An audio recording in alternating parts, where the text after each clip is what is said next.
You mustn't run away.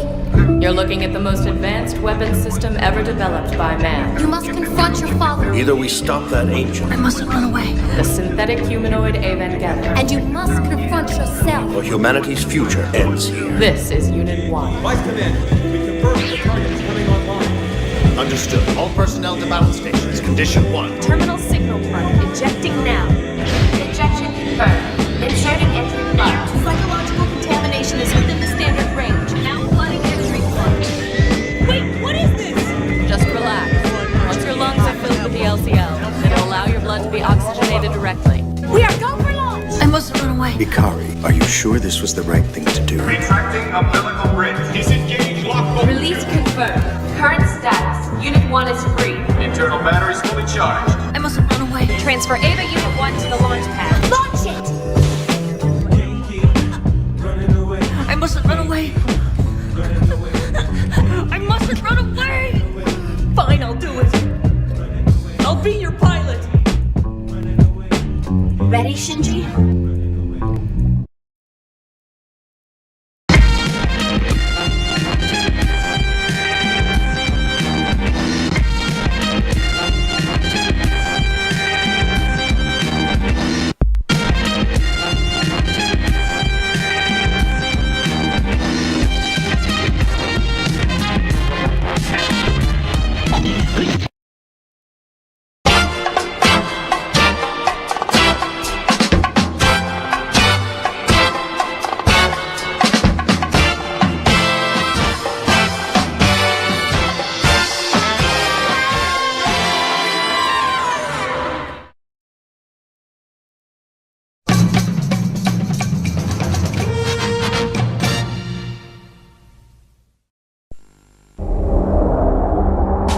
It's a tough mission, but I think you're ready. If we're gonna save the colonies, we're gonna need top Gundam pilots. Transforming Wing Gundam is the most powerful Gundam in the galaxy. But before you can unleash its full potential, you have to transform it from mobile suit mode to bird mode. That's why we need pilots with an ability to take on Gundam mechanics. To beat the best, you have to be the best. In a world where podcasting is king, you are listening to Gundam at MAHQ.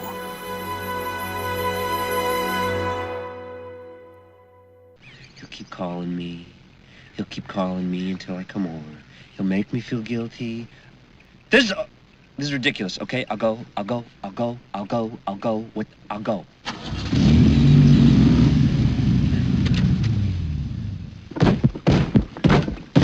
Damn it!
Welcome back, everybody. This is Peter, your host for episode 300 of Gundam at MAHQ, and joining me always is Pedro and Austin. Guys, say hello. Hello, this is Austin. Just want to say fuck Capcom and everything they make. Well, thank you.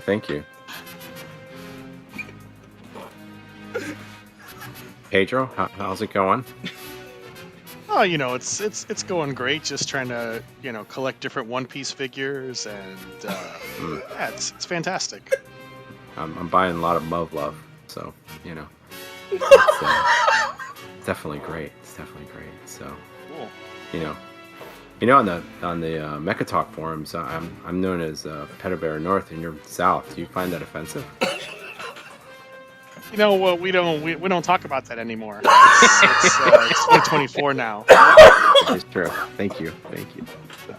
But yes, in this episode, we are going to do Neon Genesis Evangelion, the show, and the End of Evangelion OVA, because we got to do it because those other guys did it a long time ago for episode 300. So, you guys ready? Of course. Oh, excited. Ready to hate. Okay.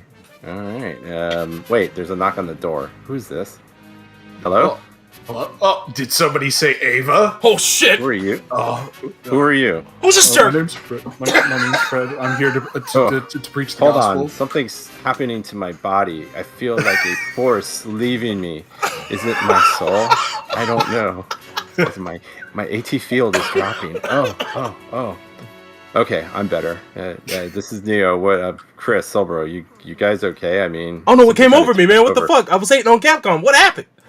I blacked out. I know. I blacked out. How could I? So suddenly I had a desire for poutine and watching Lolly shows. So I don't know what was going on. Jesus. At the same time, or simultaneously. Maybe. I don't know. Maybe not necessarily in that order. Who knew? I don't know. it's never a bad time for poutine. It wasn't. I don't know. I didn't feel myself. Because we're coming up on Food and Wine season at Epcot. Epcot makes one of the best freaking poutines ever. They do confit poutine. Oh shit! At the Canadian Pavilion, right? It is It's delicious. Delicious, along with that cheddar potato soup. That curd. Man. That is some good shit. Oh, I'll tell you what. If you ever want a really good steak, is eat at that steakhouse. If you haven't eaten at it, it is. I mean, wow. Yeah, I was impressed the time we went there and ate at it. I was like, oh man, this is some good stuff. Damn. All right. It's good to know. I don't know. It might have changed now because I hear there's so many changes at those places. You might just get like a Salisbury steak or something, and being told it's like, I don't know, goopy steak or something. But goopy steak. But thank you, Ed, or Fred, for Ed. Sorry, somebody on my team. It's, one of the people I supervise is named Ed, so Ed, Fred. So, but thank you for getting that. We needed to get those souls out of us. You're welcome, yeah. But yes, welcome to the Big 300. Usually people just say the Big 30, but this is the Big 300. Yes, this is the episode 300 of the main. I guess the main the prime universe of Gundam. We've had. I mean, I know we've had more.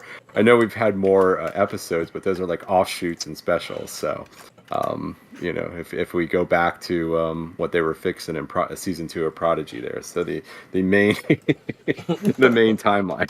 So episode 300. Man, where did all the time go? I couldn't tell you. It's so long, man. So how does it feel? I mean, I know we started in November, so we're about 2 months out from our anniversary. So yeah, it's pretty amazing. Did you ever think we'd be at episode? A long time. You ever think we'd be at episode 300? No. Actually, yeah, especially you. There was 100. Yeah, there was a point. Yeah, there was a point. You said you weren't even gonna go. You left. Never coming back, guys. And he came back. So, grad school will do that to you. I had to do some. To take care of business. That's what's up. That's what's up. Oh my gosh. Respect. Yeah, episode 300. So yes, and I think it's weird because I think the historians of Gundam last episode when we were doing the Gundam Seed Freedom movie, and we had Austin on there mainly because of having him on there as he's a big lover of Seed. I think people were speculating that the next episode was going to be this. But yes, we are actually we're going to do something we said we were never going to do. I think this was like kind of, we've never really had, just to peel back the thing on Gundam, we've never really had like hard, fast rules where, we sometimes we play fast and loose when it comes to topics. We're mostly mecha anime, but sometimes we've delved into other things. But there was always the thing of like, let's not do Evangelion. It's mostly a joke, but it just ran too long. It ran too long, and I think also because we felt like that was the thing you were supposed to do. Like in the first like couple episodes of your mecha podcast or your anime podcast, you have to do Evangelion, and we're like, no. And then it became a joke, and then it became a long joke, and then it was like, holy crap, what are we going to do for 300? It's like, why don't we do Eva? Especially since, we finally got around to doing the rebuilds. Rebuilds, Last year, it's like, well, we can't have done the rebuilds and then not go back to do the TV series and End of Evangelion. Pretend it never existed. I mean, no Ed the Crimson, no fucking Zoids ever. Get the fuck out of here. I was just gonna say, what about episode 400, guys? Yo, keep praying. Keep praying, Ed. Keep praying. I think that actually is the only edict we have. There will be Over no my Zoids. dead fucking body. This is Zoids free. So when Chris believes again that me and Sobro will have to do that as a joke. Hey, let's do Zoids. Can we go out to the stream and see Rich Zoid's show? Should we April do Fools? first? Y'all can do Zoids in November if you want. That's No. either, so. No. I don't want to do Zoids. Oh man. Yeah, that's the question. Which Zoids, if you ever had to? It's like, where do you peg? It's just like, just a hodgepodge, and I guess you just talk about it in general. Yeah, I've never had an interest in it myself. Here we are. So we're going to be doing episodes 1, the full first season, episode 1 through 26, and then of course we'll be talking about the end of Evangelion.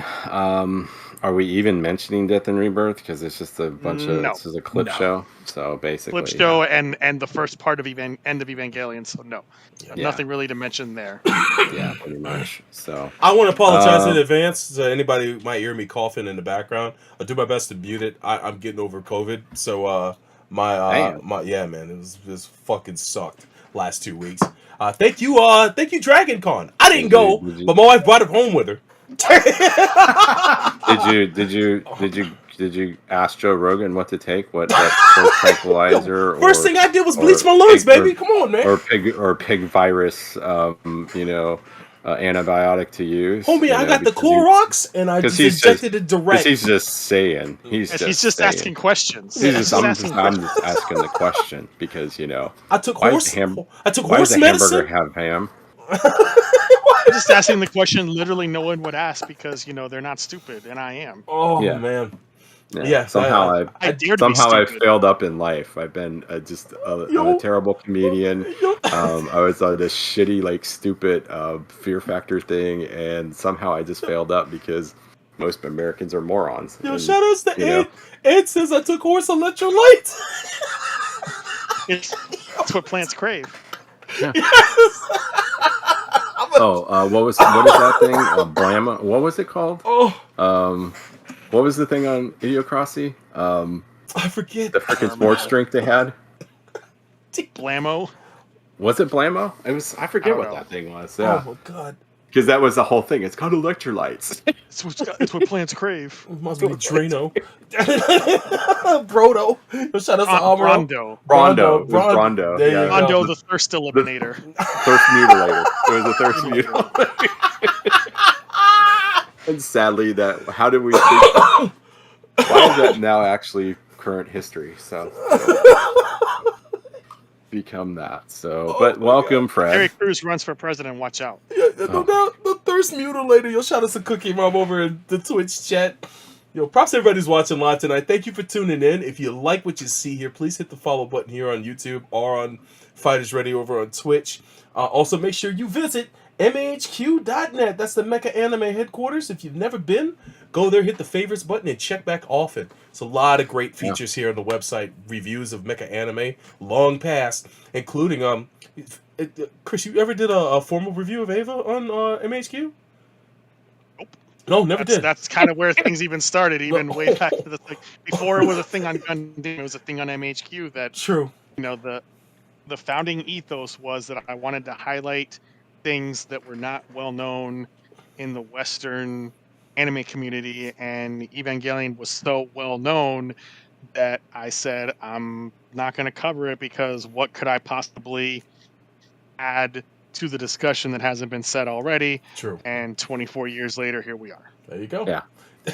Yeah, because it was, because it's the same thing. Because it's, I think it was the same thing here. It was like, what more could we say? And it was just always the low-hanging fruit. Like, And now we're going to say it. Now we're going to say it. Oh, boy. Well, you know what? Hey, we last episode we reviewed the Seed movie that took 15 years that we thought would never happen. It did happen. So, what the hell else? You know what? Shit, you might have Zoids one day. Who knows? Chris might get a concussion. And he'll be like, you know what? Zoids are cool. I'm gonna add these to MHQ. Man, oh my god, I hate myself. But and welcome, Fred. Welcome, Fred. We know you love the Ava. Yes, I appreciate you guys having me on to preach the good word, the new gospel, as it would be. Indeed, evangelizing. You're evangelizing, basically evangelizing Evangelion. That's what you're gonna do. It ain't Sunday, so I can't preach. It's not Sunday, so I can't preach the word of Dale. Yes. So. Actually, any day you can preach the word of That's God. Goddamn right. Senior and junior. You can do it. Absolutely. Senior and junior. Every time I watch Pac McAfee, one of those idiots on there has the Dale Senior Intimidator Goodwrench. The guy that sits next to the guy with the freaking mullet. Yeah. So I was like, I don't hate on those guys. I just find them ridiculous. But yeah, so thank you. Yeah, and on episode 300. Woo, yes. So, Soul Bro, Chris, anything as I saunter over for some momentous Neo's listener submitted news? This has been a staple from the beginning of Gundam.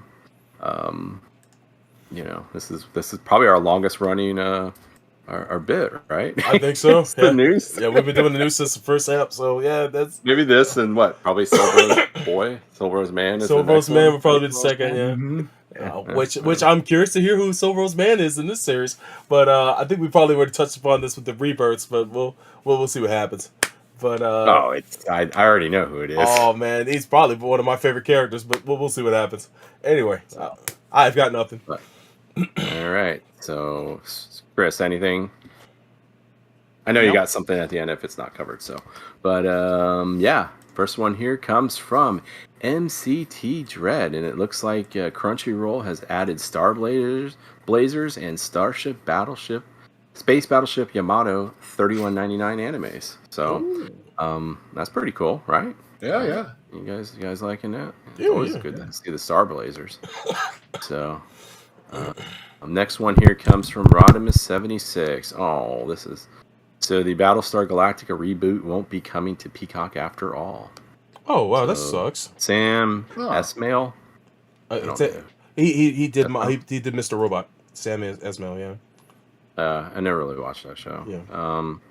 So it looks like read. It looks like Variety broke the news that it was never formally ordered. Battlestar was never formally ordered and has been in development since 2019. Exact story details never emerged, but the show is said to be set in the same continuity as the 2003 series. So at the time, it looks like somebody joined the project. So yeah, it doesn't look like. Let's see here. Here's hoping. Yeah, it doesn't have anything. There's no formal deals or anything like that. So it doesn't look like it's going to be going. It doesn't have a home anywhere. So I guess it's just in development hell. So I don't know. You guys sad about that or anything? I mean, quite honestly, I didn't know what they were going to do with it, but you know, I don't know. Chris, Solbro, you, Fred, you guys, sad, pissed, Never don't care. had an attachment, so I'm sorry for the people who are into it. Oh man, you didn't. Sucks for y'all. No love for BSG, huh? I mean, I've never seen the show. So. Oh god damn! Rich is sad because there's a Dale Senior like character.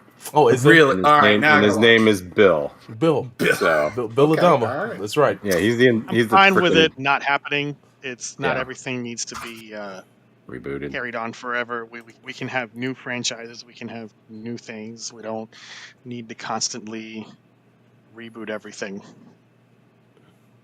Yeah, so, true. Okay, but yeah, you should check it out, Fred. There's definitely there's a Dale Senior like character, and he does a Dale Senior thing that only Dale would do. So. Oh, okay. Well, say no more. All right. So, next one here comes from MCT Dread, and looks like their variety's got some first footage from Tron Ares. It got some of the stuff for the light bikes, Jeff Bridges, and I guess their new music from Nine Inch Nails. So, I mean, at least they're getting some music right. If that punk doesn't exist anymore, I guess Trent Reznor would be the next best thing. Yeah, but do we need that shithead Jared Leto in anything? Like, why does that guy keep getting? It's like he's a fucking creep. He got announced for something, right? Recently, like something. Skeletor. Skeletor. He got cast as Skeletor. Are you serious? He's gonna be Skeletor? Yeah, apparently in the Netflix Masters of the Universe movie. Yeah, Skeletor, baby. So he better talk to Alan Oppenheimer. Don't you fucking do that role. Now talk to that man. Guy's a fucking genius. But yeah, that's what they say. Yeah, I guess there was some. There was a first look that was done during D23, and they had a panel with Jared Leto, Evan Peters, Greta Lee, and Jeff Bridges. So, and I guess there was some music by Nine Inch Nails, but that's cool. I mean, I don't know. I was never really a big Tron guy, even with the original movie. I mean, it was always that weird movie you would see on the Disney Channel back in the day when the Disney Channel showed movies. I mean, it's no damn. I mean, if you're going to do anything, continue the Black Hole. I mean, that was the freaking superior movie. I always felt like a minority in that fucking regard because that movie never had any charm on me. And I had Disney Channel like way back in the day, in the mid-'80s when that shit used to be on there all the time. Never really felt that movie, man. And I know all my friends loved it. Which one? Tron? The original Tron. I actually like Legacy. Is it Legacy the second one? I forget what. But the second one I like a lot more, probably because of Daft Punk, but and the visuals in it. But yeah, the first one I just wasn't feeling it. I love arcades and shit like that, and just the best things that Tron gave us were Light Cycles and the Legacy soundtrack and Uprising, the animated series. That's it. It's the best thing that Tron gave us. I do appreciate the work they did in Tron because it paid dividends for special effects in general. Just the work they did in there and the innovations they made. But other than that, man, you can take it. You can keep it. Hopefully, this third one is dope as fuck. I don't know if it will be or not, but we'll see. Yeah, definitely. So, and shit, God. So, yeah. Speaking about more, you know what? This is an interesting trend. Rodimus76 has a post here. It looks like the movie The Goonies is going to be getting a sequel with the original cast poised to return. So joy. I mean, I liked the Goonies when I was a kid, but I mean, is there really a need for the sequel? That's how I feel. Like, do we really? I like the Goonies, and I wouldn't mind them revisiting this if they have the right story. But if it's just a cash grab and it's uninspired, it's definitely gonna be a waste of people's time, man. Don't do that. Make sure you got a good ass story. What do you think? What do you think it is? I think it's a cash grab. No, there's been some good return to like old stories over the last couple of years. So I think it's a coin flip on whether this is good or not. You know, you got my man in there. Data, who's making a resurgence himself, and so a lot of these actors are still big. Josh Brolin, Mr. Sam, all these cats, and then you bring back the other actors. Martha Plimpton's still around. Fuck it. You know, we'll see what happens. But the biggest question: does it have heart and soul? Oh boy, we can only Well, hope. that's wouldn't that be Transformers 1? I mean, that was Transformers 1. Does that have heart and soul? But does it? I mean, hey. I can tell you that movie has heart and soul. I fucking love that movie. But that's a review for a later Gundam. Yeah. Next episode. But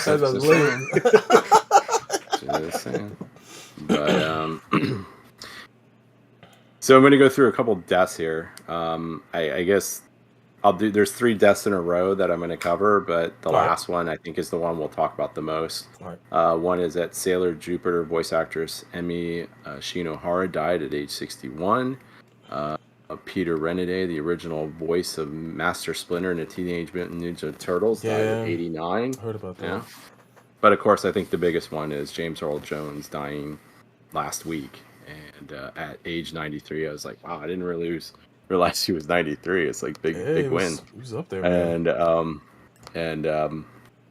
Yeah, so I don't know. I mean, I guess he's probably the biggest one because he's the most iconic, not just for his role as Darth Vader, but just, isn't he the CNN guy? Yeah. And wasn't he the CNN guy? And he was like all these other things. So, I mean, but yeah, anything on that? And on any of those people, or James Earl Jones? Well, I mean, James Earl Jones was in a lot of seminal work, man. You know, he's an EGOT winner. The brother won he won all 4 awards in some way, shape, or form. Shit. So right off the bat, there was that. He made strides as a black actor. He played Alex Haley in Roots. For those who didn't watch Roots, he played the man who wrote the book. You know, he kind of bookended the miniseries. Of course, a lot of people love him from Field of Dreams. Of course, it's funny because he's iconically known for being Darth Vader, but he actually worked side by side with Harrison Ford in 2 of the Tom Clancy movies as well. That's what I remember. Patriot Games and whatever. Of course, Wit. He was the Admiral. Yeah, he was exactly, and he died. He died in the second one. He did. Yeah, it's a touching scene, by the way. Of course, he's been in a ton of stuff. I remember he played Jack Johnson in a movie about the boxer himself.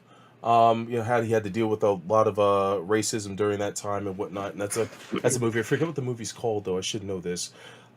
But yeah, he was an outstanding man. He was in the original version of Fences from August Wilson, or at least one of the most notable versions of Fences. A lot of people know the movie adaptation with Denzel Washington, but you can actually go on YouTube and watch the Broadway play with James Earl Jones playing the character as well.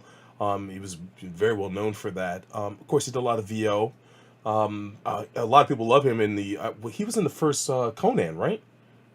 He was the villain. Yeah, he was in the first one. Yeah. He had a lot of quotables in that too. I was hoping he wasn't in the second one because that movie's woof. But that first one is great. He turned into that snake in the first one. He sure did. Yeah, James Earl Jones, man, magnificent man. I know in the black community there's a little controversy with him. I won't get in that here, but outside of that, man, he's just an actor that you knew him from voice alone. I know a whole generation of cats watching love him as Mufasa. Can't let that go by without letting that out the bag. I think my favorite role, exactly, my favorite role, and his voice may actually pop up in the Mufasa movie that's coming out this year.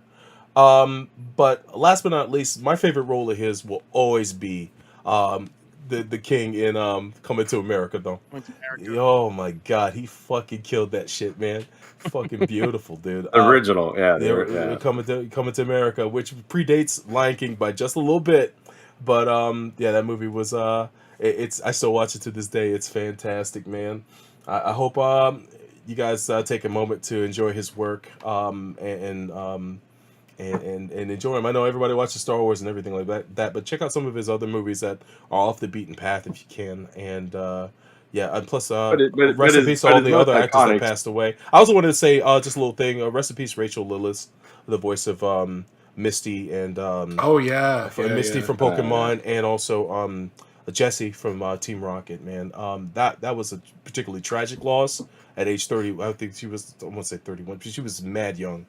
To be passing away from cancer, man, it's such a shame. But off to you guys. What are your thoughts on on James Earl Jones. I mean, the most iconic thing. The sad thing is, as good as he is an actor, but his most iconic thing is going to be Darth Vader. Because I mean, I remember when he died, people were playing. I mean, probably the greatest scene in Star Wars, basically, when Obi-Wan never told you what happened to your father. Yeah. I mean, even with Mark Hamill's bad, screaming. Yes. Oh my god! I mean, that scene is still awesome, even though what he's going to say. If you remember it, is it really so bad? No. But he kills it though, as it's just like, he never told you what happened to your father. Luke, I am your father. It's like, it can't be. Still one of the best reveals ever, man. Yeah, he was a part of that. That's so wild, man. So I mean, cool. for all the shit that people, I mean, I get it. Lucas didn't do it. He didn't write it, but damn, he at least okayed it. Yeah. You got to give him that. So, and of course, I remember him from those Jack Ryan movies too. Oh yeah. But Chris, anything? And big shoes to fill. He was one of the best to ever do it. Literally one of the most iconic voices ever, and he had such a long career that spanned stage, screen. They don't make him like him anymore. Nope. No, he's a hustler. I mean, but, and I think, didn't he license his voice? He's licensed his voice to George Lucas, I think. In perpetuity with Lucasfilm. Yeah. Which is kind of unfortunate, and I wish he had not done that, because I feel very strongly that we should let actors die. Yeah, we should let actors die and let their performances die with them, and all these like weird resurrections of characters, whether it's Tarkin in Rogue One or bringing back Christopher Reeve in The Flash. Like I just let actors die. Let's move on. Let's have new actors doing things. Let's not make these digital homunculus monstrosities that are pale imitations of these people who have gone. Like it's an insult to their memory, and it should not be allowed. Yeah. I can't argue that. It's as cool as it is to be able to hear his voice after he's passed. There's a creepiness to that too. I do take solace in the fact that his family will continue to receive because of that, but at the same time, another actor could come in there and actually get to play the role, and you kind of take that opportunity away from other actors to take that. The show must go on is a long-term saying in acting. And imagine human history all the way up until just this moment where people just died and then you moved on and that was it.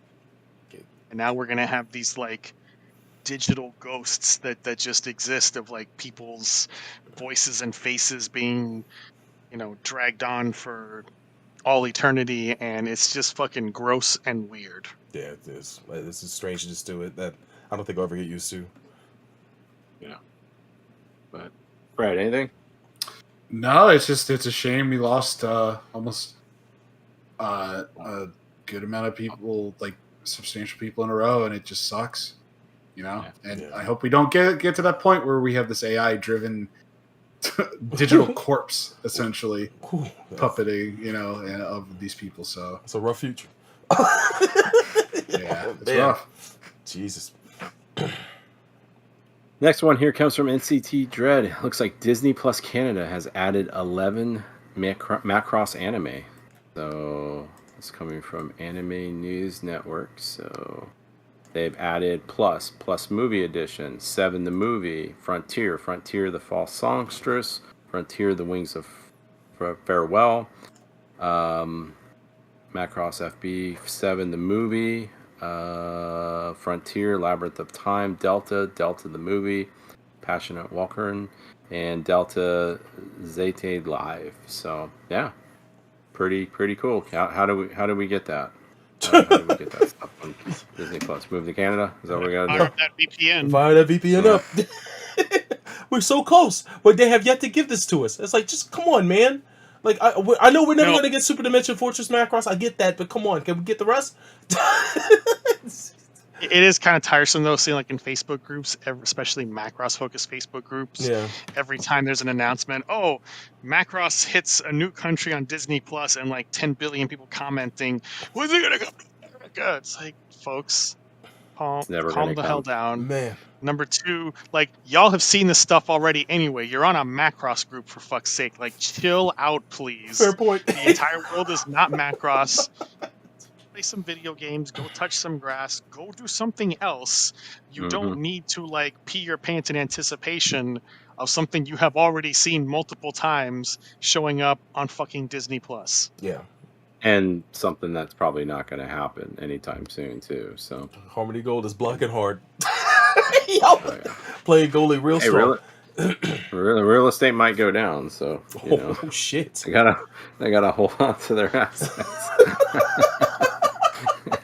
And more Macross news. Macross 7 anime band Firebomber announced his first solo concert in 13 years. Oh, so, yeah, there you go. Listen to my song. Yo, Bazaar coming to your town? Oh shit! Next one here comes from Macross news for you that's not listed here. Oh, which is that very quietly the Crunchyroll store added a listing for a Macross Zero Blu-ray. Oh, out in February. Oh, word! Wow. Wow. It's a limited edition. There are coupon codes that you can use to bring down the price a little bit because it's $90, but it comes with a 128-page booklet and it comes with some little cards and whatnot. And it's all 5 episodes. This is an upscale because at the time Zero was made is that iffy early aughts era. But it's the same upscale as has been released on Blu-ray in Japan. I think it's got a commentary track with Kawamori. It's got a decent amount of features on it to justify the limited edition, and it's being released by Anime Limited. So there you go. Oh, nice. It's weird that one of the Macross series that was never part of the big announcements from 3 years ago is coming out before all of those things come out. Yeah. That's weird. Hey, I'm glad it's coming. That's good shit. I have to look. I have to place my order for that because I don't know how long that's gonna last. I'm not crazy about Zero, but it'd be nice to own it still. Rodimus 76 comes back. It looks like gear up and pilot a life-size Ingram Mecha from the Patlabor Mobile Police. I guess. Oh shit! Yeah, where can you do this at? Let's see. Let's look at the article here. Oh, looks like looks like there's an Ingram that's available, and it's nestled under the Tokyo Skytree Tower, and it's surrounded by some mechanical garage shops, and there's an Ingram in there. I guess you can go in and sit in the cockpit. So there's some videos there and stuff. So I don't know, pretty cool stuff. Looks nice. We'll pull up the video right there. Man, that is super cool. Patlabor fans, you go. There's the cockpit right there. Holy shit! Nice. I dig that. Man, it's got it in the roll cage. So, awesome. Rodimus 76 comes back. He says, all-time best mecha anime series. Patlabor gets exciting new international merch store. So that's exciting if you want some Patlabor merch.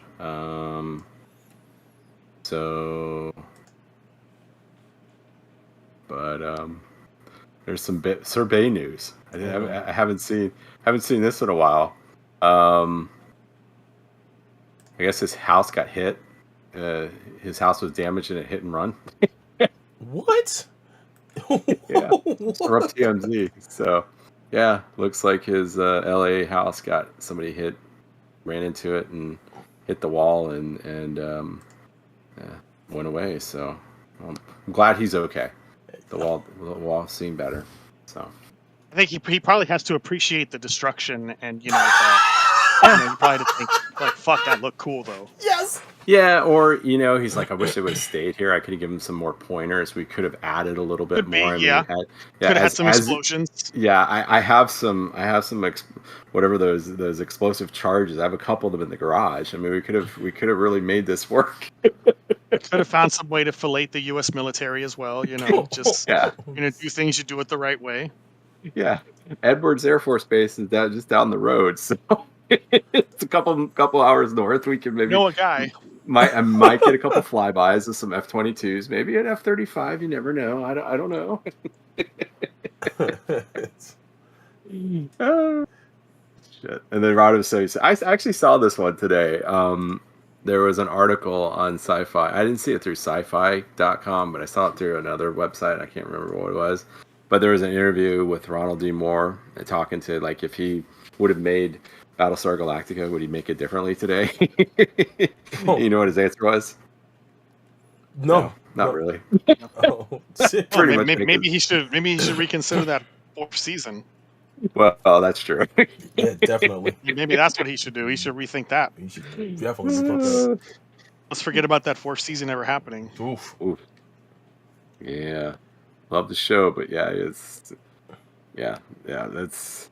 We're warning you on that one. If you want to hear us complain about that, that's some ancient Gundam. Oh, Lord. All the way back still in the aughts when we were talking about that. So probably check that out. 2010, 2011. Somewhere around there. It's like, man, the earliest days. Oh, man. It looks like, speaking about new stuff, like you were talking about the Macross Zero Blu-ray coming out, looks like there's going to be a 40th anniversary 4K of Terminator. It's going to have a limited edition steel book and some other stuff in it. So that'll be pretty cool. You could probably see one of the most scary scenes ever, the murder at the LAPD. Yeah. Now in 4K. I don't know about that because apparently James Cameron has been using AI recently in these 4K remasters, and people are not happy with some of the results because he recently had 4K Blu-rays out finally of True Lies and The Abyss, and people were not happy with the end result of that, and I don't know if that's going to also be the case with the Terminator, so we shall see, because for those who don't know, James Cameron, mega asshole, super controlling with the release of all of his films on home video, and he insists on supervising these remasters frame by frame, so there's often very long delays when there's new formats of getting his stuff on there. I believe, in fact, that these are the first Blu-ray releases, period, for both The Abyss and for True Lies, because it's just taking him that long since he's so busy with his blue space cats. Yeah, you know what? That's true. I've never seen those on Blu-ray. Is Terminator even on Blu-ray? Terminator has been, yes, and Terminator not 2. 4K. But okay. I don't think it's been on 4K until now. Okay. Yeah. Honestly, like, how much can you get in 4K out of a super low budget movie from 40 years ago? Yeah. Exactly. Like, I mean, I get it. It was probably on actual film, but you can only do so much. But yeah, so he's become he's becoming the new George Lucas with his tinkering with AI. He's been using it in the restoration, and people are not happy with the choices he made. So I have not dug into it too much because, you know, the thing about video files sometimes is they can be like ultra nitpicky, as you are with any insert file. And you know, they're seeing things that maybe necessarily aren't there. So I would have to dig into it more, but just putting that out there so people know. Sometimes when something comes out on 4K, doesn't necessarily mean that it's shinier or better. Oh, yeah. Well, this is something for you. It looks like I know Silbro, we mentioned it earlier. It looks like the Rotten Tomatoes score for Transformers 1 has set a new record for the franchise. That comes from Rotten 76. I guess it's some good stuff because, man, they're promoting the hell out of it. So. Yeah, the reviews have been very strong. I saw it and I loved it. And look forward to you guys seeing it so we can talk about it. How can it be good if it doesn't have a Romeo and Juliet card in it? Right? Who knows? How can you have a Transformers movie without this extremely critical element that is certainly not a weird writer's fetish in any way, shape, or form? Who knows? I thought about that shit the other day. It's like, how did y'all strong arm that plot point in the Transformers 4? How? Why would you do this? I can only imagine, Oh. you know, the in the writer's room, like, what are we going to do for this abominable Transformers 4 that China's funding us to create an Act 4 for? It's like, okay, what if we just had some straight up sicko shit in this movie, and we kept emphasizing this sicko shit the entire movie? Like, what if we did that? Brilliant. Yes. Funny. Yo, Fred, what's your thoughts about this? I mean, I still need to see Transformers 1. Yeah. I was really turned off by the first trailers. Yeah, I died. It did that to a lot of people. It did that to a lot of people. One of my friends who did see it last week and is a huge Transformers fan said that, like, it is a legit, very good Transformers movie. Those trailers were made to appeal to normies. That the actual movie doesn't have any, like, modern pop music thrown in for the normies like the Mario movie did. Yeah. So from what I've heard from people, it's a straight up Transformers movie through and through, not what the first trailer sold it as. And for those who are actually going to go which was see it, not a good trailer. For those who are going to go see it, it does have Yeah. a mid-scene credits scene and an end credits scene. So if you guys don't know that, definitely stick around for those. The end scene credits. You probably I won't get that if I watch it at home when it comes out at home. I'm sure you will. It's going to be creditless at home. You never know. But it does have those scenes, and yeah. Also, they dropped Does it have Optimus Prime at the beginning of the movie, thanking everybody for coming out to the movies like everybody else is doing now? I couldn't tell you. I will say you saw the movie. I saw a screening, but they've been screening this for months.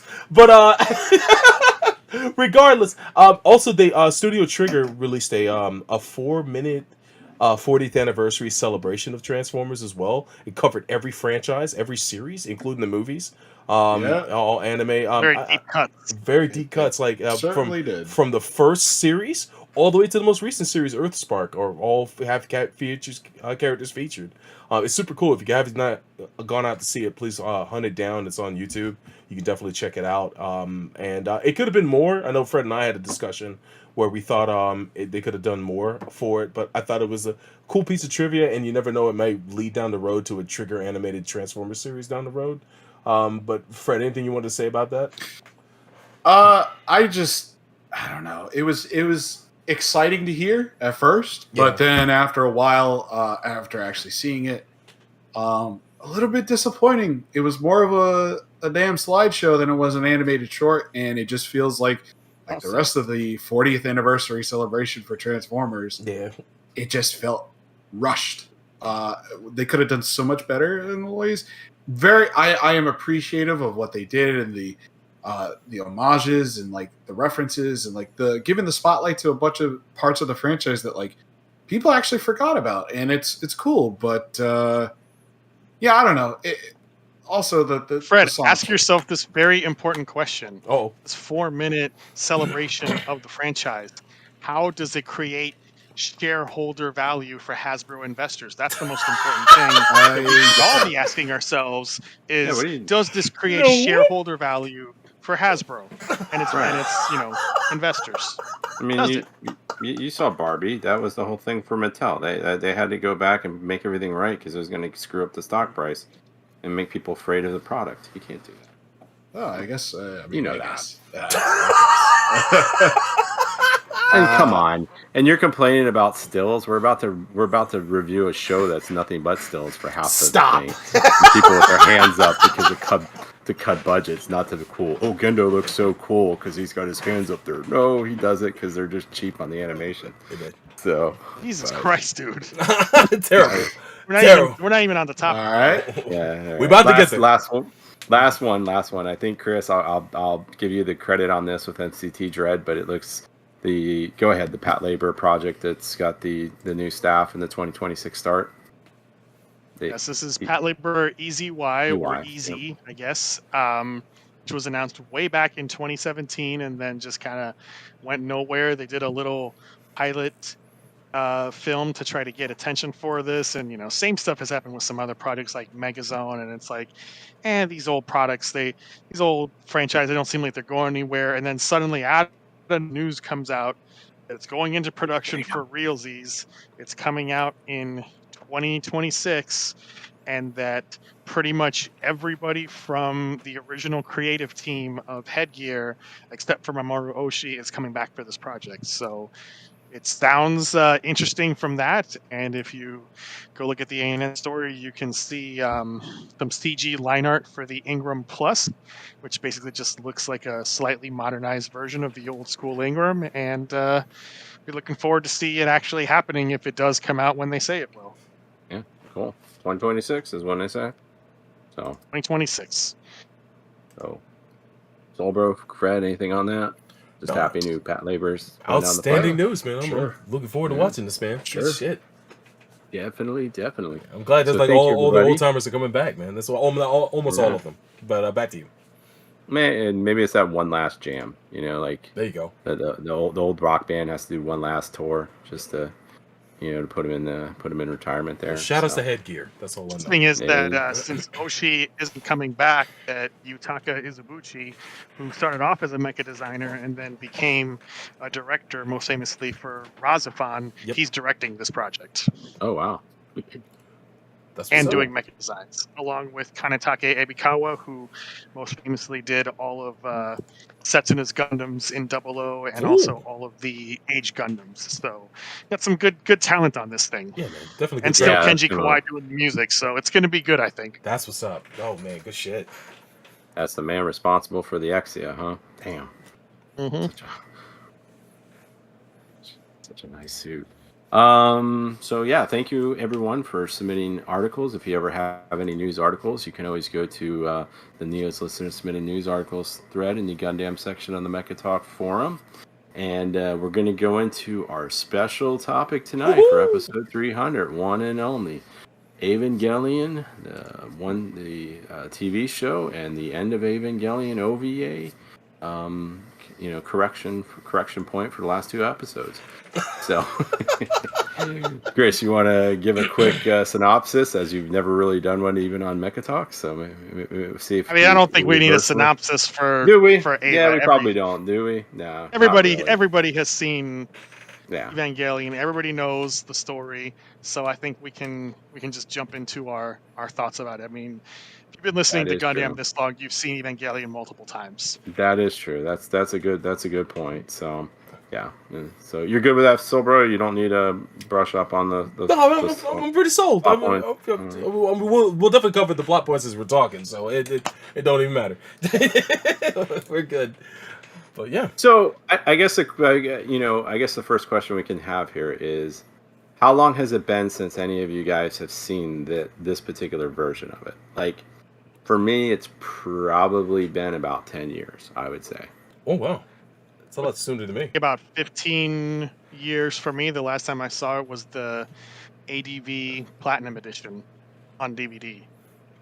For me, I have not sat and watched this series straight since the 2000s. And it's being able to sit down and actually watch it consecutively, start to finish, all the way through to the end of Evangelion. But yeah, I don't think I've done that since the early 2000s, to be honest with you. And, actually, it was sooner than that. Sorry. Go ahead, Soulbro. No, that's pretty much all I had to say on that. Actually, it was sooner. I saw it when I was in the Middle East. I watched it with somebody there that we were talking about stuff, and I actually watched it there. That was when I watched it. And then you read the Dead Sea Scrolls. Yeah, I went to go see him actually. Read Sele's plan. Yeah, met Chairman Keel and everybody. He's like, "How you doing?" But so, Fred, what about you? In this version, I know we did the rebuilds not too long ago. So, I mean, it's been recent since I've seen this show. kind of last month probably. Oh, watched shit. the whole thing, and then earlier this year, of course, we had the theatrical release of the end of Evangelion. Oh yeah, saw that. This is one of those shows where it's pretty much I watch it like once a year. It's like my winter show that I kind of just barrel through. That's what's up. Either with friends or just by myself because I fucking love this show to bits. It is. I don't think if anybody's had an interaction with me, I don't shy away from the fact that this is probably my favorite show of all time. Oh man! So yeah, I mean it's up there. I've hidden it hard, and I did the. Well, I don't know. Maybe I got multiple number one favorite. And then it's just like one day it's just like wake up, bud. Like no, just accept the fact that this is my favorite show of all time. It's one of my favorite animes. One of my favorite TV shows of all time. And yeah, it's just this version specifically. We talked about it earlier too, before the show. But I hold the TV show up a lot more than the rebuilds. Right. The rebuilds have a special place, especially after 3.0 plus 1.0. How that movie ended and how it ends the franchise and the show in a way. Mm-hmm. It ends the whole thing. It's very special. But the TV show is just it's just a special show. Nothing really. Well, there are homages and stuff like that. Like it does pay homage to stuff like Space Runaway Daeon and Gundam and Mazinger and Ultraman, of course. Of course, we got to throw all those Tokusatsu references in there. Hell yeah. But it's one of these landmark shows that it's like you guys have mentioned. It's always been talked about. It's always been mentioned, and it's like, well, you think that the well runs dry, but I always find that this show, it's one of those things where you could watch it and get a idea of something and understand a part of the show, and then you watch it again, and then you see another part of the show, what they were trying to strive for, and how things were written and understood. Like, I think it's one of those shows that it just evolves over time as you continuously, you watch it over again, you notice things, as I think all good media is. Mm-hmm. So I just think this is just one of those historic shows, and it's in a way it's a timeless show, I think. And it's Okay. So wow. All right. So Chris Solbro, I won't ask Fred because we already answered that for us, but it's been a while since you guys seen it. I mean, what stood out to you? I guess Chris, go ahead. What stood out to you from the last time that you had watched it, or your memories of it? Well, most people don't notice about me, but for all the jokes about Ava and never gonna do it on MAHQ and never gonna top on Gundam and yada yada, I really do love the show, and it's one of the earliest anime that I ever watched. I actually watched Evangelion before I ever saw a minute of Gundam. Oh yeah, shit! Okay. And coming back to it now in middle age and recognizing that I'm older now watching this than Anno and all of the crew were when they made it is definitely a very different experience than when I watched it for the first time when I was 18 years old. So on the one hand, it felt like slipping into a comfortable old pair of shoes that are very well worn because you've had them for so long. Oh, yeah, absolutely. Yep. But then on the other, some stuff that just didn't register as well. Now that I'm a middle-aged man, any fan servicey stuff with Asuka and Rei is can we not do that? This is just not good. But then there's a lot of things that I think hit better because I can appreciate it more with my advanced age. Mm-hmm. And all of the experiences that I've had since watching it for the first time as a teenager.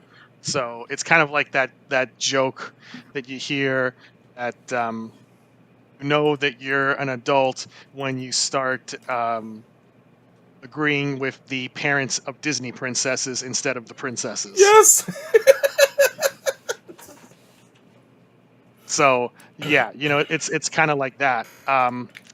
One of the things that really struck me about the show is, even though it doesn't always have the best animation, the show is just so cinematic. Even in just the first episode, there's just so many iconic framings and shots that obviously a lot of which was recreated frame for frame in 1.11. And it really stands out for a show from 1995 how cinematic the show is composed, which is not something that you saw all the time in shows of that era. So I think that's one place where the show was ahead of its time. That's something that I think really stood out. The composition of scenes, the quietness of scenes.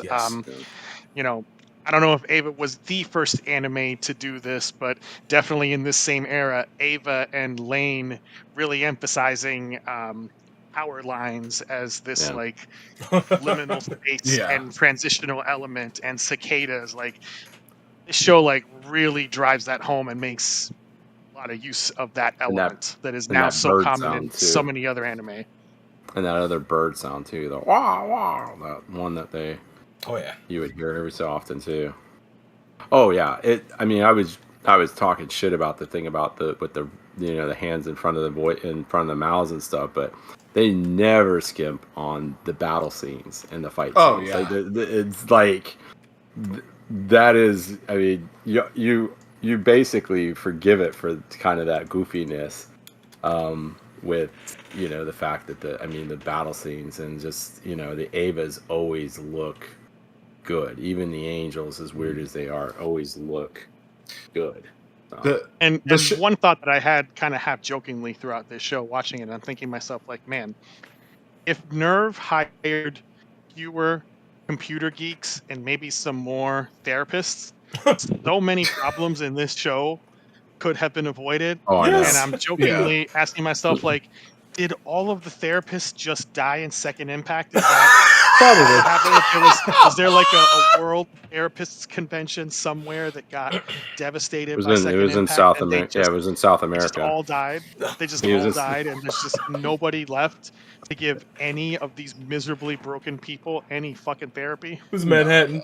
Got washed up. And who would think it was smart to take some broken kids and have them with the broken drunken commander, have them live with her. That makes you're right. You sit there and you look at some of that stuff and you're just like, when you start from, hey kid, I need you to pilot fucking human monstrosity that has your mom's soul in it. Like, once you start from there in episode 1, it's like nothing's gonna be on track from that point out.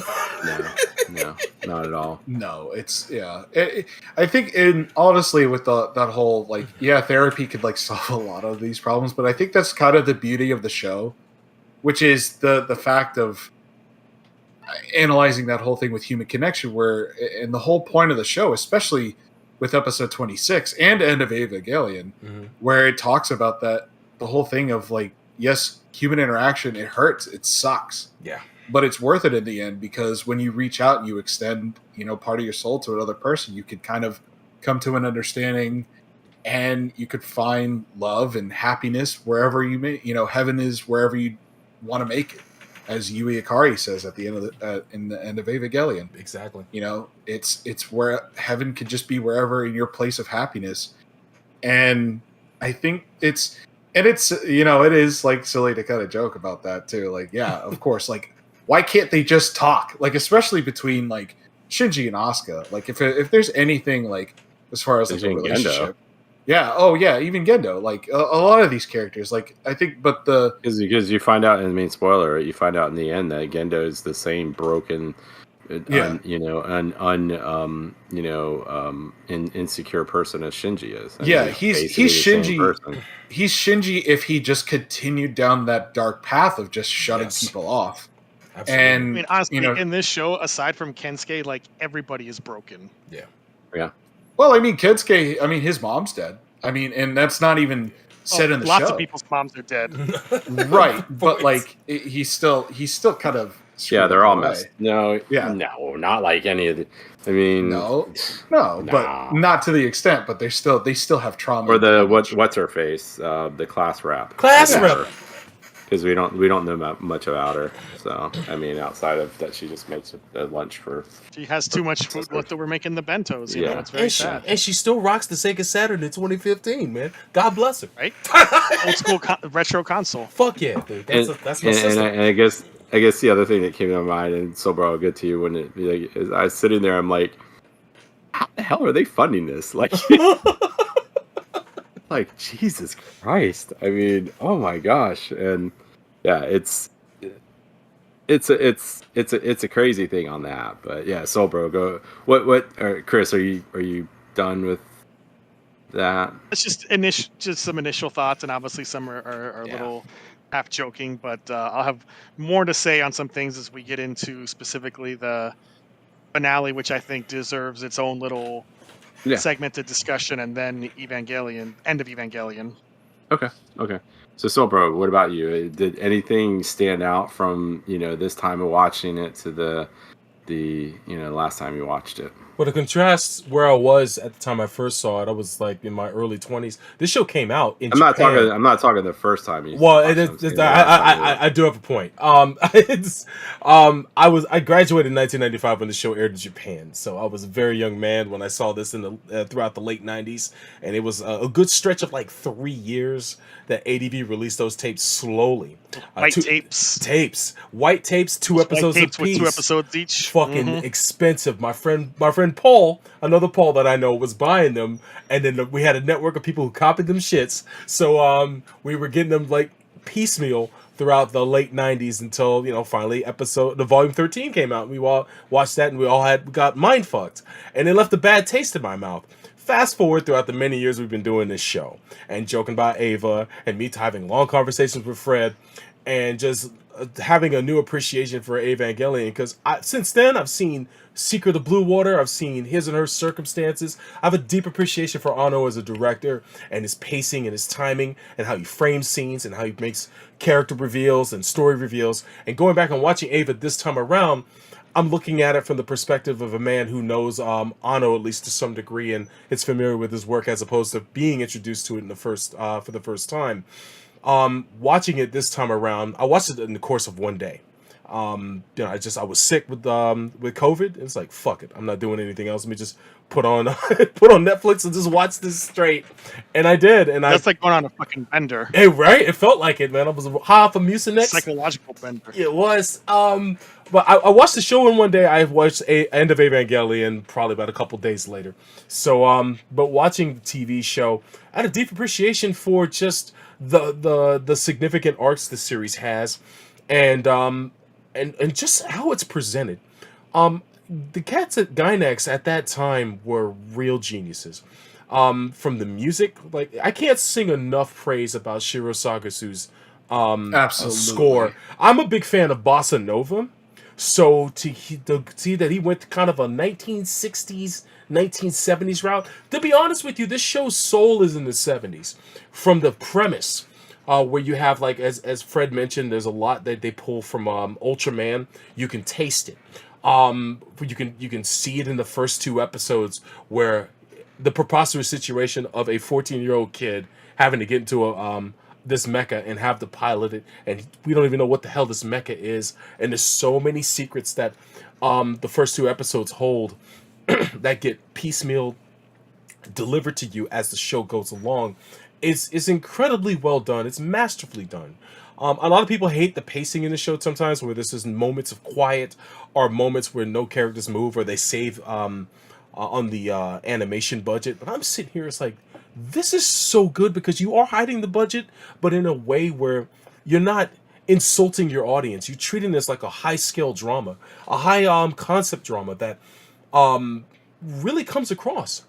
There's a lot of human drama in this, and the fact that at this very core, it's about how people interact with each other, and mankind has always been the villain at this entire in the foundation of this series, all the way, of course, into the ending where that becomes obvious. But there's so many like dynamics and conflicts between the characters.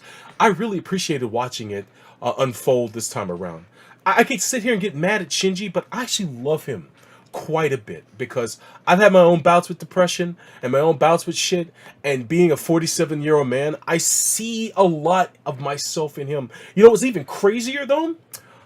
I see a lot of my wife in Oscar, which is insane.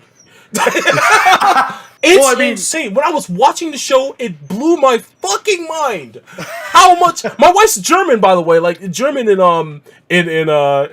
ancestry. So I'm watching this. It's like, yo, their dynamic is a lot like my wife and Shinji's. It's kind of wild. And I told her this, and she just gave me a dirty look. But well, I mean, it's okay because after all, she is like the best girl and the best girl, and I'll fucking bare knuckle fight in the street on that point. I'm not mad at Oscar after all this time. I hated her when I saw the show as a young man, but as an older man, she's damaged, man. She is so fucked up, and they lay that on thick as fuck towards the end, man. It hurts to watch.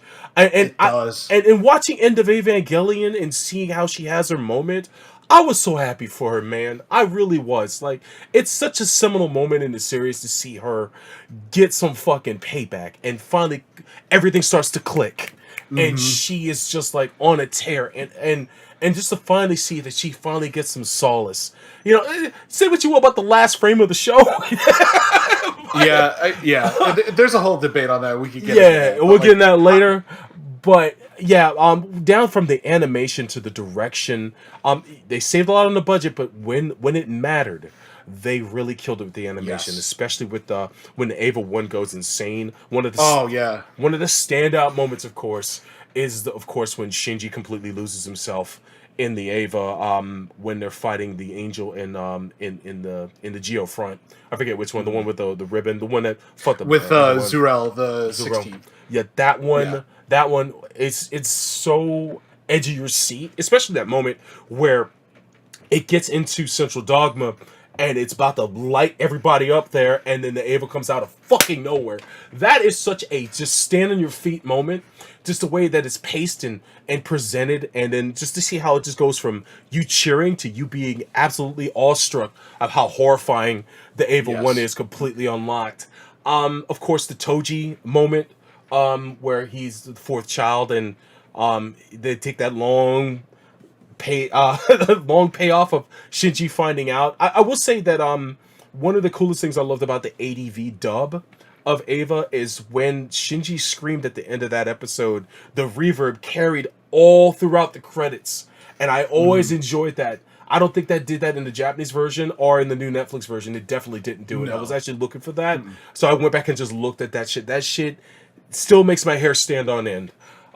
Seeing that happen, and much is to be said about not only the original dub cast, but of course the voices that Americans have gotten used to over the years, like Spike Spencer and Allison Keith, who I love to death as Masato, Amanda Wynn Lee, and Tiffany Grant. Tiffany Grant, like the main ones. I've met Tiffany and I've met Allison. I've got their signatures on some of my Blu-rays, and it was so fucking cool. Chaos Theater, go listen to interviews that we did eons ago with Spike Spencer and Amanda Winley. Shout out to Dalo for having put those together back in the day. That's what's up. Shout out to Dalo indeed. And yeah, just the care that ADV even put in there. You could say what you will about the mistranslations or whatnot, but these people had the chance to come back and do the Rebirth movies, so I'm so glad they got to do that, and portray these characters in even a newer form. But I wasn't even mad at the Netflix. I'll take anything ADV did over Kara's bullshit insistence on things like children in the singular. Yeah, well, that I mean, there's annoyed me so much on the Blu-ray version. Watching it now, like, it's so fucking dumb. I hate it. It's so fucking stupid. You're the first children thing. Yeah, it's well, there's a story behind that with thanks Funimation. With yeah, we know the scandal of 3.3. Yeah, it's a fucked up thing, and we don't have time to get into that. But like, it's Kara is very annoying about this with their being sticklers for, super accuracy to the point of being wrong and dry. Yeah, I'll just end it on this. Ava's the complete package. Watching the show, I have several art books for this show, and flipping through them over the last couple of days and just appreciating the line art and how much production they put into this series. There's very few animes where they actually pre-planned them out as much as this. I encourage people actually to sit down and watch Secret of Blue Water if you never have, if you want a deep appreciation for Ava and the work put into it, and to see some of the same character designs get used again between the two shows, definitely do that, because Secret of Blue Water is a gem. But watch that back to back. They're not just calling it by its actual name, which is Nadia. Nadia. Oh, true. I'm so used to calling it Secret of Blue Water, but I should just call it Nadia. But Nadia is an absolute gem, and you should definitely check that out. Also, pretty much made by the same team, give or take a few people. It came before it, but Ava is such a complete package.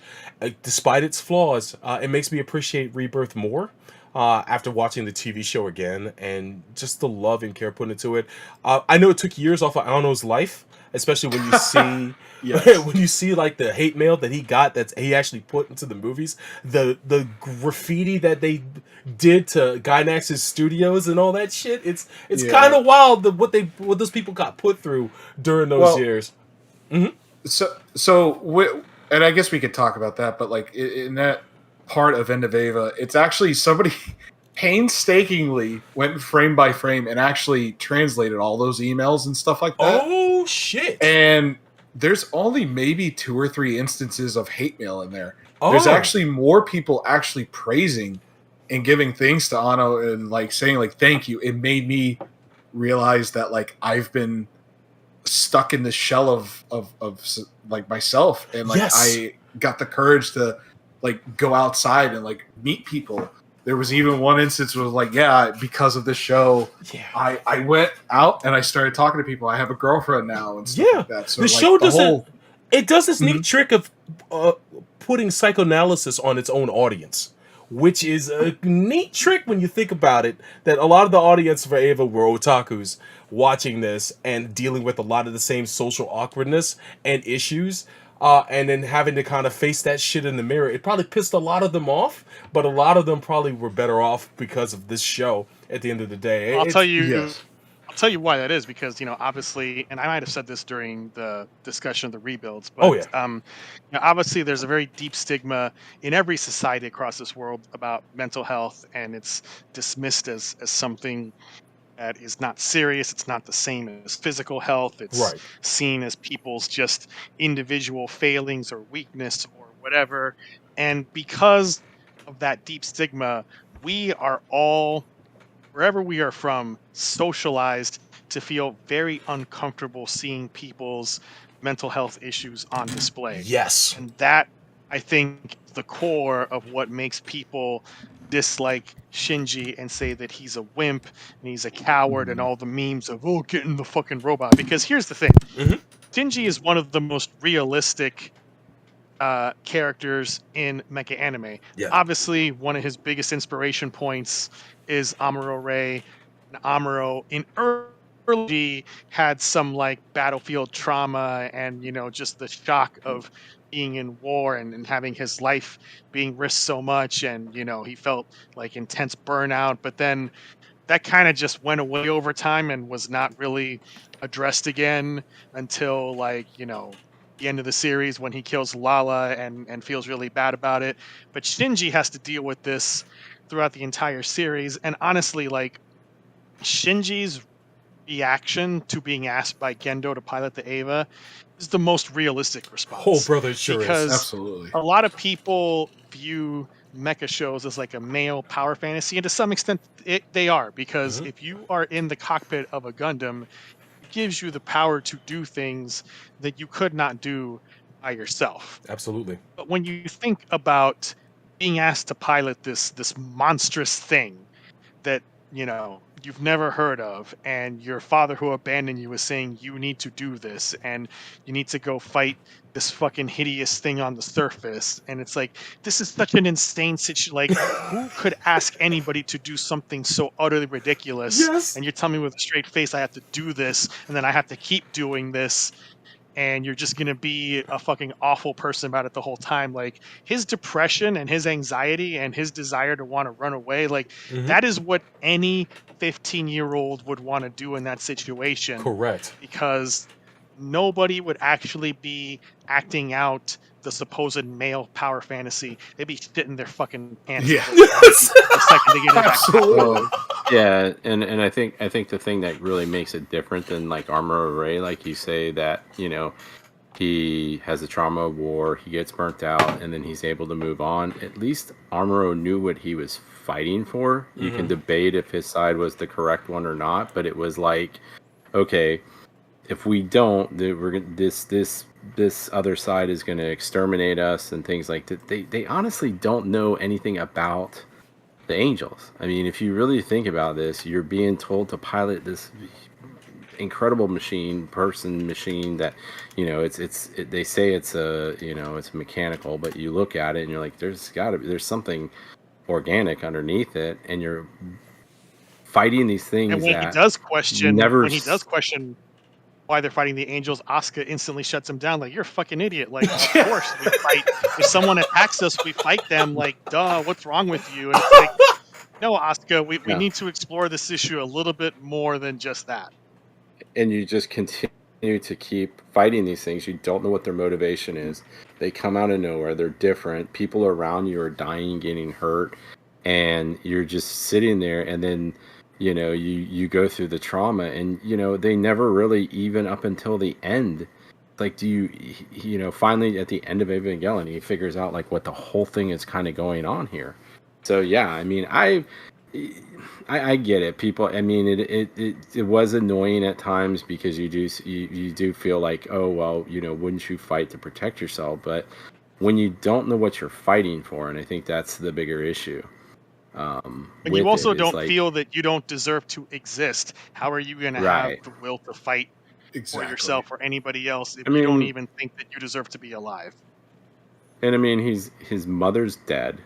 He doesn't really remember his mother. His father, I think, when he shows up in episode 1, he hadn't seen him in 3-4 years, something like that. 10 years. So he dumped him off at the age of 4 with his teacher. With his teacher, and then in the manga, it's his aunt and uncle. Oh yeah. But 10 hadn't years. He seen him a few years? But hadn't he seen him a few years earlier at his mom's grave?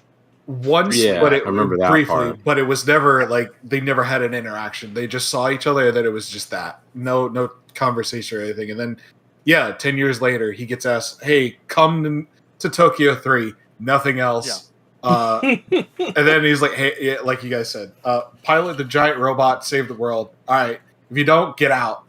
Like, and probably pilot the giant robot that when you look at it, it doesn't. Is that? Are you sure that's a robot? Like, it's a really important. Like, what's up with that? Yeah. Why does it know? Possibly the worst father in anime history. Very close competition with Sho Tucker. What about Frank? Yeah. What about Camille's dad? Was it Franklin Vadon? He's small potatoes. He's pretty fucking. He's pretty chill. Lightweight compared to that guy's a nobody. Yeah, he was just horny. That guy's he was a nobody compared to Gendo in terms of like this as a father. Yeah, and I would argue. Gendo is the commander of the secret organization that's running these giant robots to kill these things that nobody even knows. That you keep saying if you don't defeat them, the world will blow up again, like what happened in the second Impact. Yo, Yazi.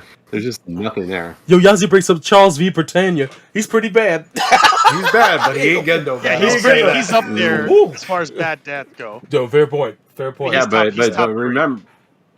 but remember, Lelouch, if he only complied with what Charles wanted, he probably would have had a good life.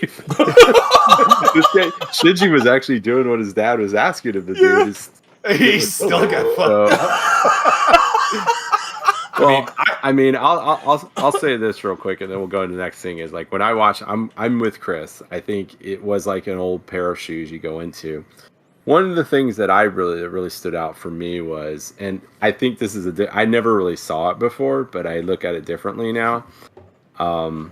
So I was always a fan of Asuka. So you can't shit on me, Fred. Shit! So, I mean, I've always been a big fan of hers. I thought she was a great character, and things like that. But I understand her even more in what they were trying to say with her, because I deal with it with who's my wife now, Miriam.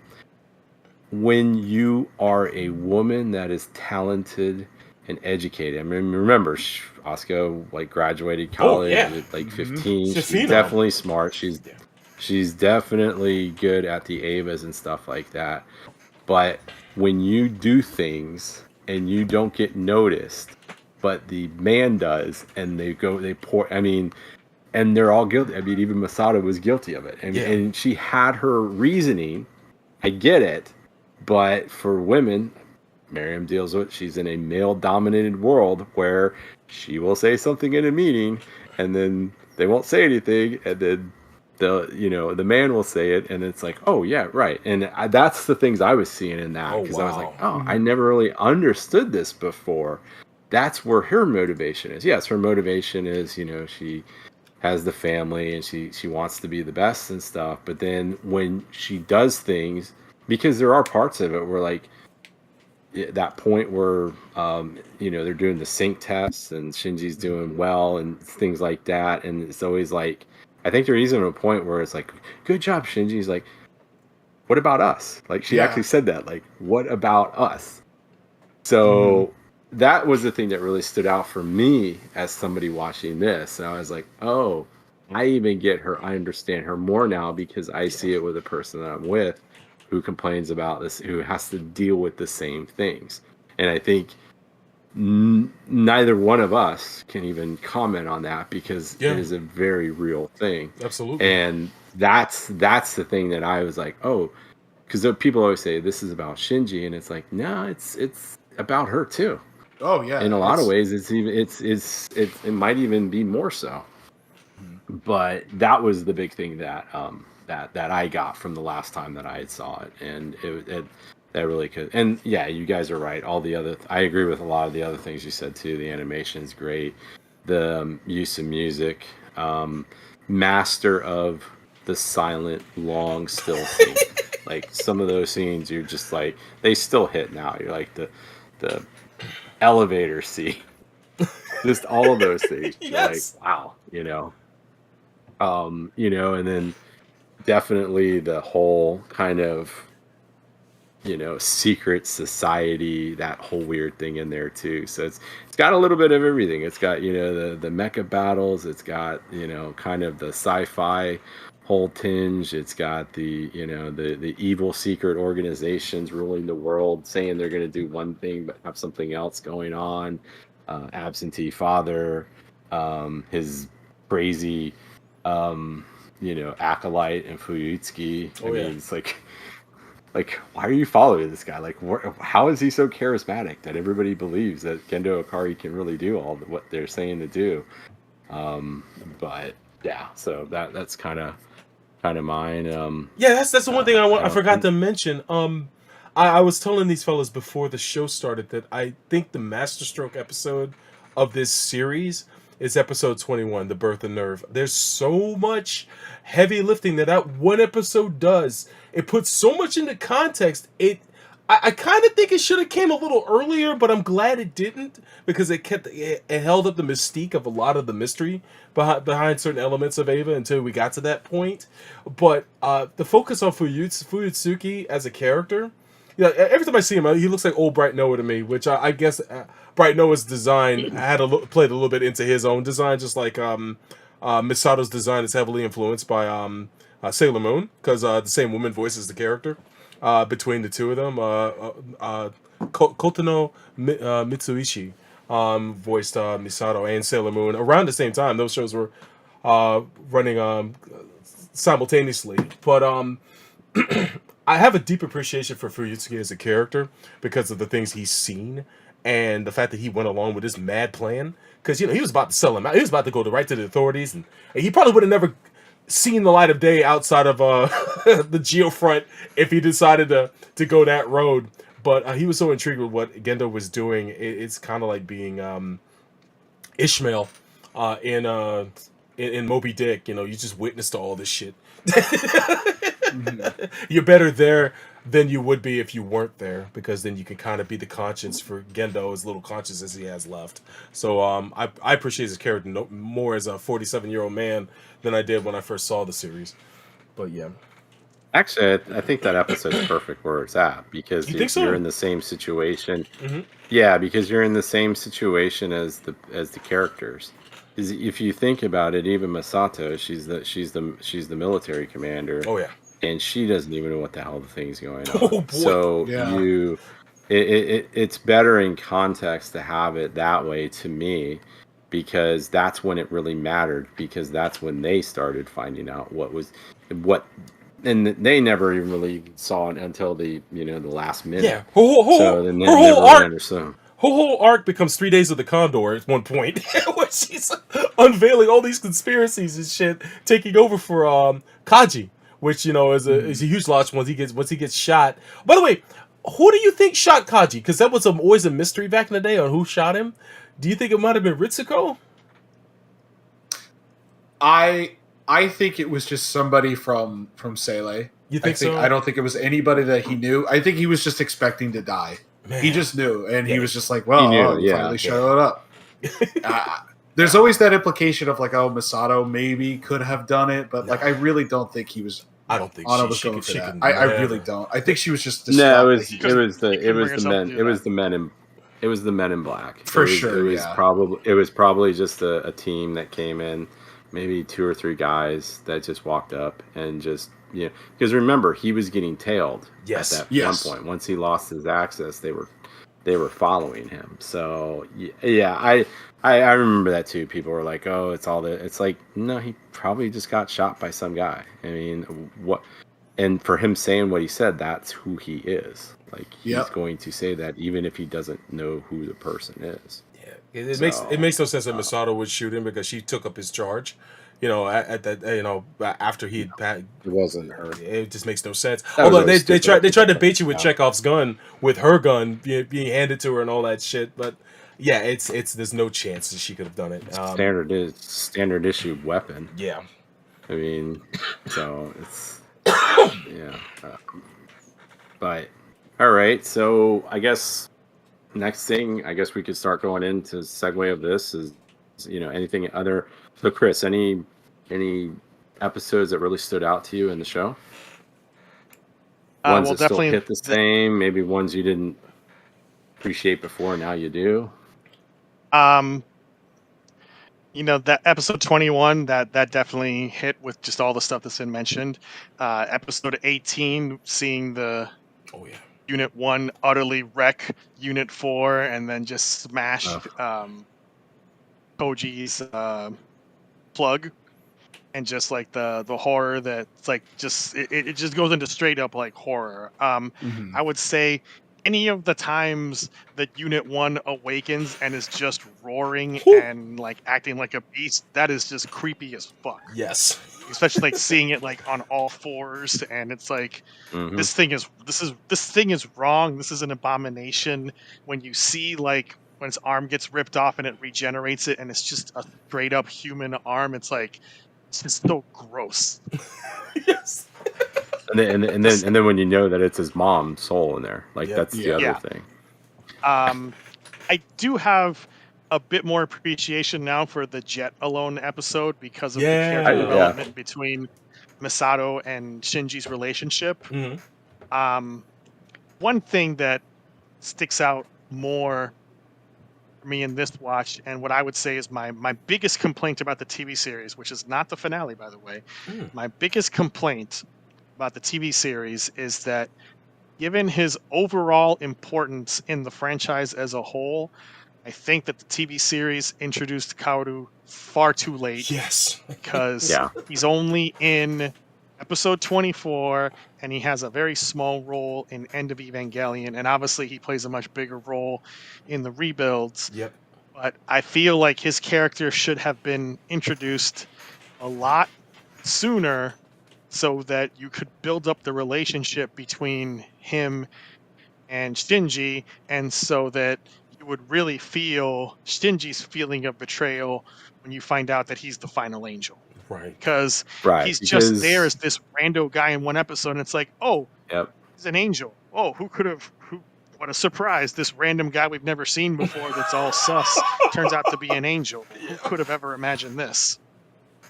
Because it's funny because I remembered it prior being I thought he was in it longer. So I'm watching it this time. I'm like, holy shit, that's really quick. And then I thought kind of the same thing because then you go in the next episode, you're like, why is he so brokenhearted about this? I mean, he wasn't this bad when it came to Toji. Like, it's like, and he knew him even longer. And so, But also, yeah, he wasn't I actually think at the controls of Toji. Sure, yeah. Yeah, And that's you know, true. Toji Yeah, he did, survives, yeah. but this is him actually killing a person for the first time. Yeah. Yeah. No, you're right though, because he should have been sooner. Like, they should have showed up sooner, somehow. The thing is, it's like our but- memories get poisoned because of all of the novels and the comics and the games and the rebuilds, Mhm. and it's like he's such a big presence in the franchise as a whole that you can forget that his role in the TV series was actually so small. Yeah. Yeah.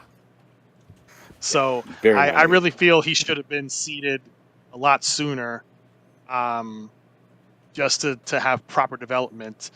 What we got was still good, but it was obviously rushed, as you know, a lot of things were at the end of the production of the series due to many reasons, which was not lack of budget. You know, one of those persistent. Well, they ran out of money, so they had to do 25 and 26. No, they didn't. So that's one of the other things about Ava. So many just Urban incorrect legends? fan rumors, urban Yes. legends that Yeah. spread on the early internet and that just refuse to die. Yeah.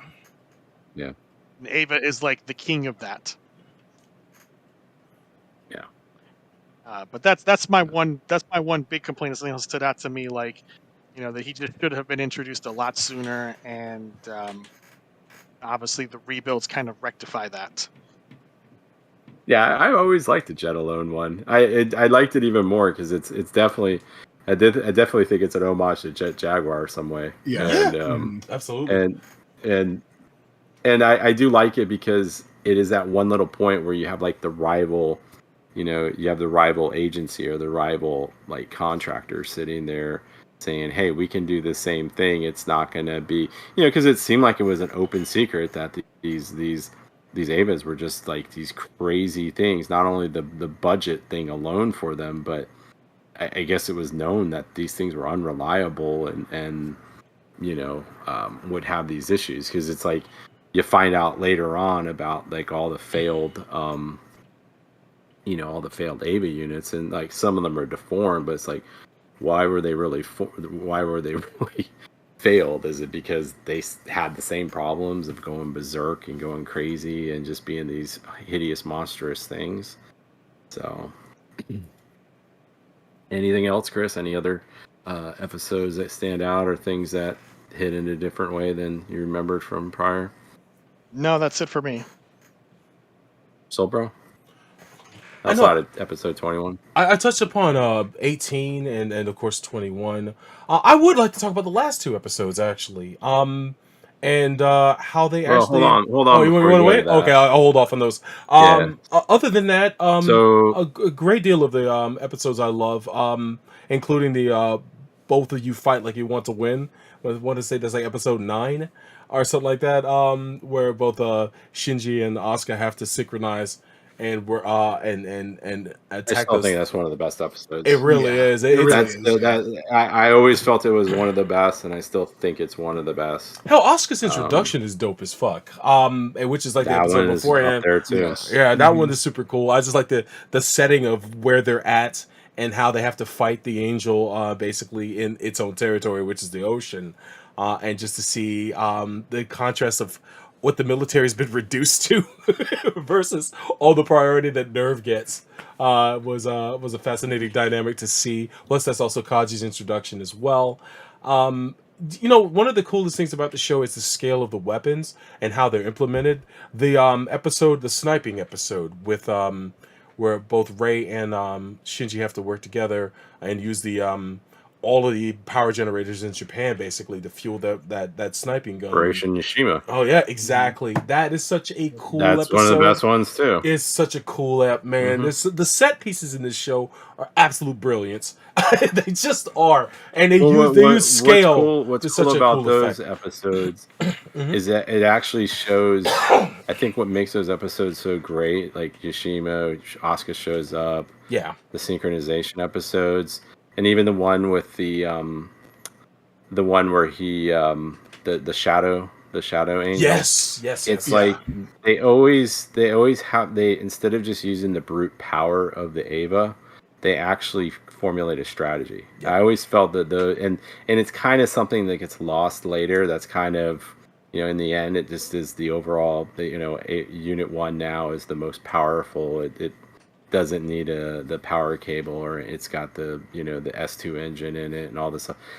But those earlier ones, the fact that they have to sit there and think about it, like and do these things of like, okay, we just can't use the brute power. I that's what really makes those stand out to me. Yeah, absolutely.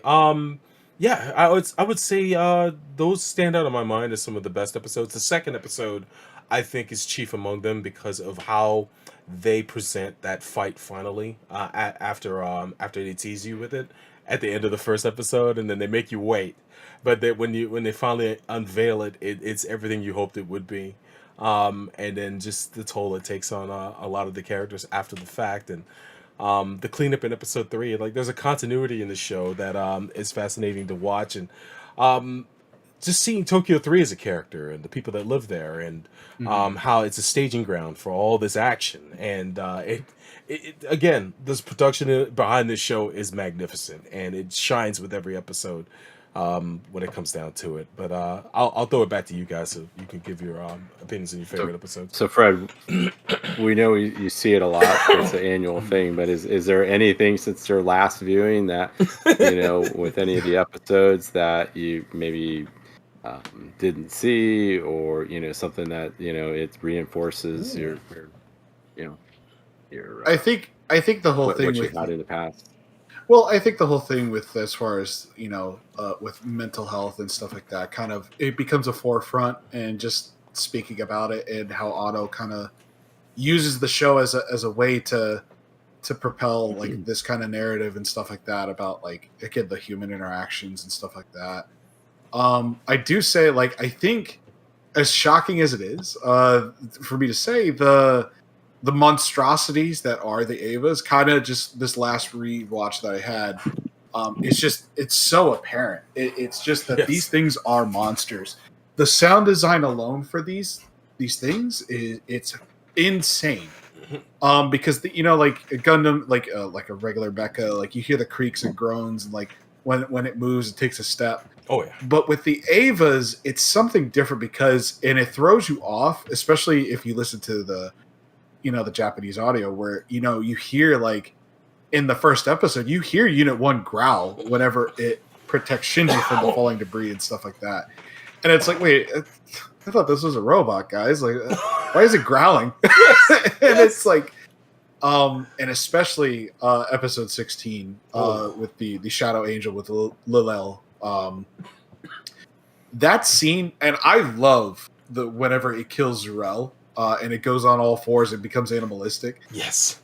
But I feel like that episode was really the turning point for like the viewers of the show and for the characters, because even Asuka's sitting there, she's like, holy shit, what am I piloting? Like, what is this thing I'm sitting in?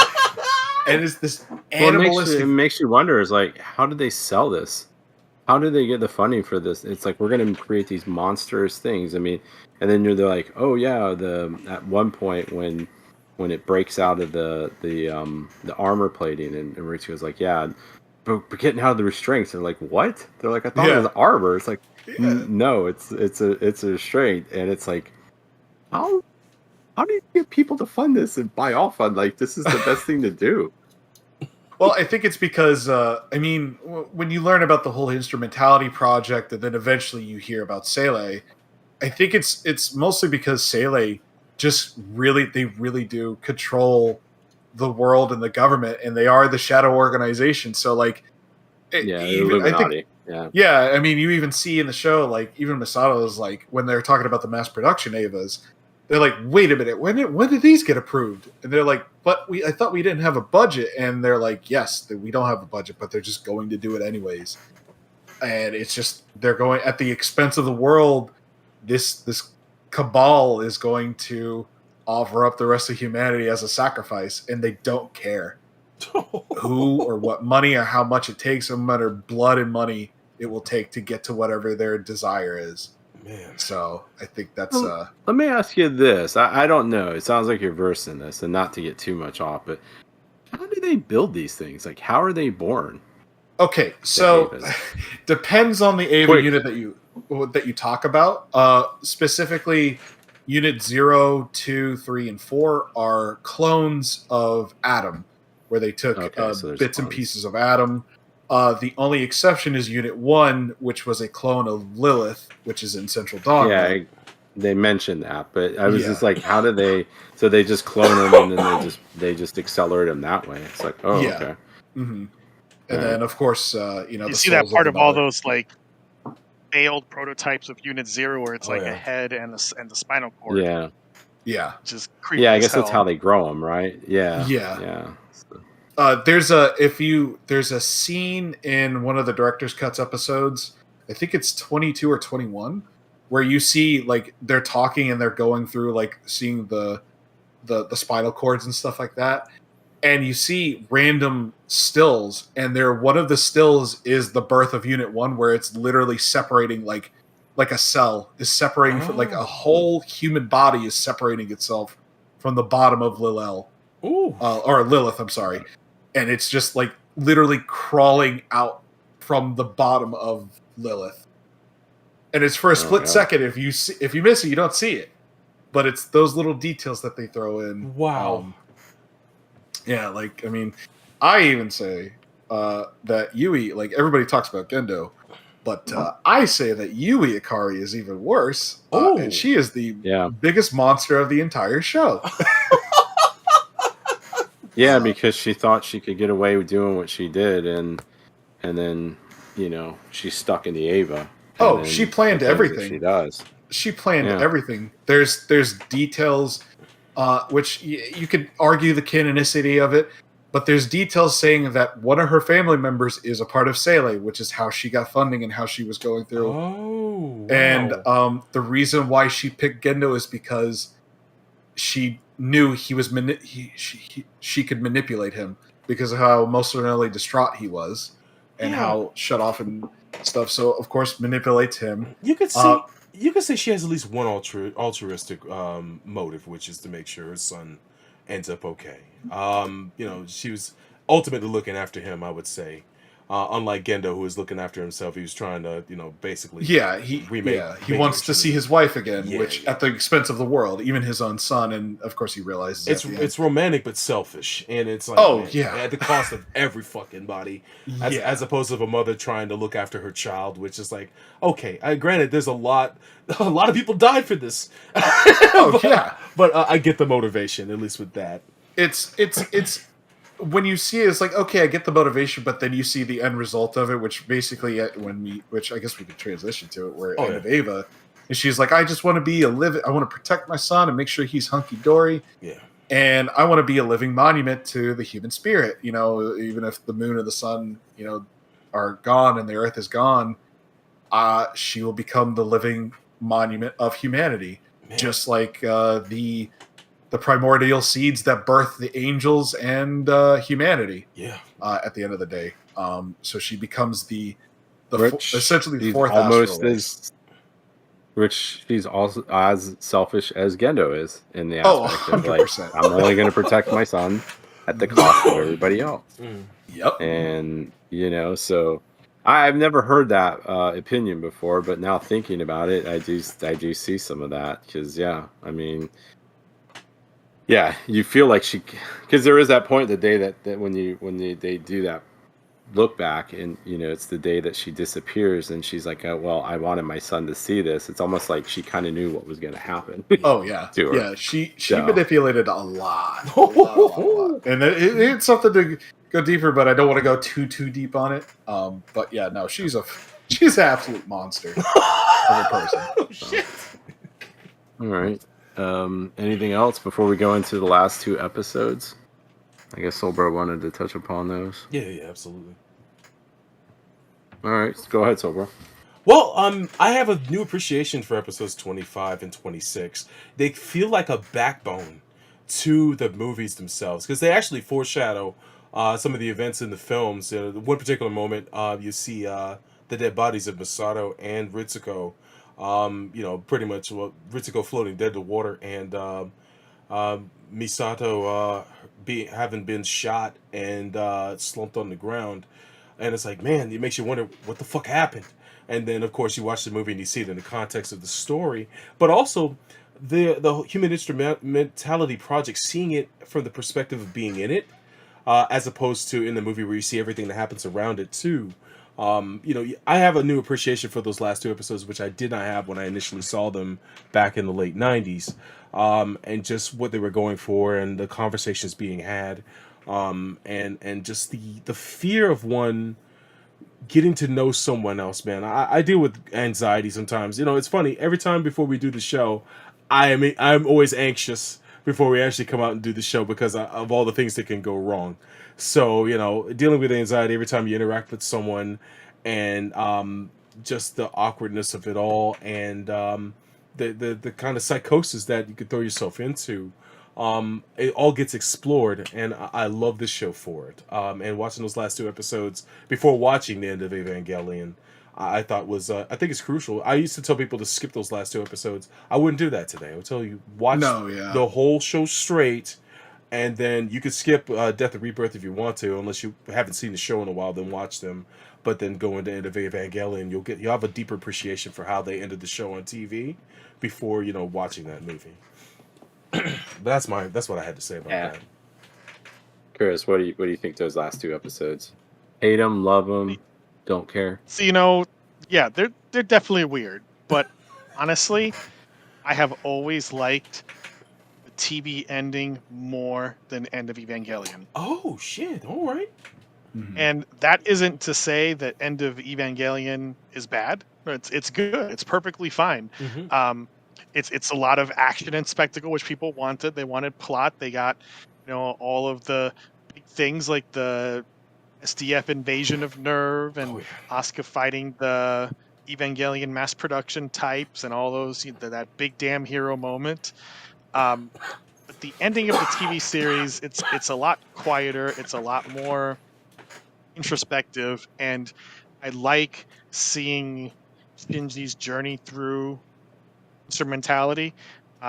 It's more abstract than the movie, obviously, but I feel that it matches the themes of the show. And watching it now, what I appreciate more is that Shinji's real final enemy was never going to be angels or Sele or even his dad. It was always going to be his own crippling doubt and self-loathing. Absolutely. And it may be, some people might say that's a cop-out to say like, oh, but they left the plot unfinished. But I don't think so, because the thing is, fight against the angels was never this like existential thing it was sold to be to so many people, including Shinji. It was about managing the situation the way that Sele wanted to lead to instrumentality. And by the end of episode 24, that's where we get, and the last two pick up on that. Do we see like the quote-unquote real world scenes that connect us between those 2 points, between 24 and 25? No, but you catch on pretty quickly what's going on. Like, they tell you literally, like, this is instrumentality seen through the eyes of Shinji. So it's not like it's weird random crap that makes no sense. And then by the end of 26, in this like TV world that Shinji is living out, like, you literally see screen cracking, like it's clearly demonstrating to you that Shinji is rejecting instrumentality and that he recognizes that it's okay for him to exist and that he wants to have relationships with people. Like, it's a very powerful ending and it's very well done. And End of Evangelion does tell basically the same story, but in kind of like a bigger and noisier way, and doesn't go outside of into his time. Shinji's mind Yeah. as much as you get in the 45 minutes of these two episodes. So that's what I appreciate more about the TV ending. And Evangelion, sure, great animation, lots of spectacle, but it's also really fucking weird. It's like even weirder.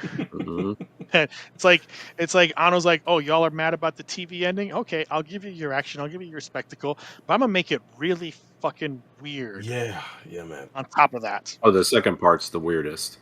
I always like the first part more of that than the second part because Hey, here's some live action so trains and people, and let's just get really fucking weird. The cat.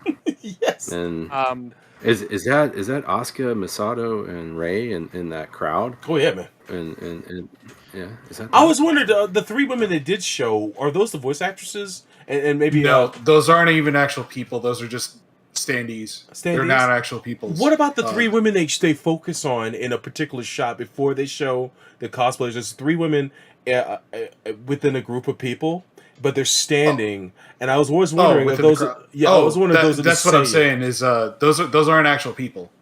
Oh, what standing in the crowd? They're just like mannequins with their costumes on. No. Segment before that though, they actually showed three Japanese women before you see like the standees with the costumes on. There's three Japanese women standing within the midst of a crowd, and I've always wondered if those were the Seiyu for Shinji, Asuka, and Rei. I wasn't sure if that was. Go ahead. It's Misato, Asuka, and Rei's voice actresses. Oh, gotcha. That are in the crowd. Yeah, that's what's up. That are in that segment. Yeah, there's a whole cut segment within End of Eva that is a whole live action portion, and it's like Asuka and Toji and everybody else in the real world without the Evas kind of fucking up their lives. And then it then alludes to the whole scene where you see the mannequins in the crowd scene, and that's how it's supposed to transition. And Shinji's like, "Oh, this is a world without me," kind of thing, just like he does with the last two episodes. Neat, man. So, Chris, anything else on the last two episodes? No, that's it. I mean, I think that they have been very maligned by people who, just want big action, and it's doing something different. And if you just sit down and pay attention and watch it, let it tell the story that it wants to, and see the message it wants to impart, I think that you'll be satisfied. Not everything has to be big boom explosions, and Sending deserves a lot more credit than people give it for. Yeah, absolutely. Brad, your things on the last two? Just quickly, like I kind of agree with everybody here. I love these last two episodes, and I do hold it up above. I didn't say I love them. But yeah, no, I genuinely love these last two episodes. I prefer it over End of Eva. Ooh. I can't help but watch them, and whenever I do, I can't help but kind of shed a tear at the end, where Shinji, that line where he says like, "My life is worth living."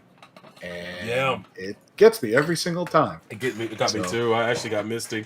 Oh yeah.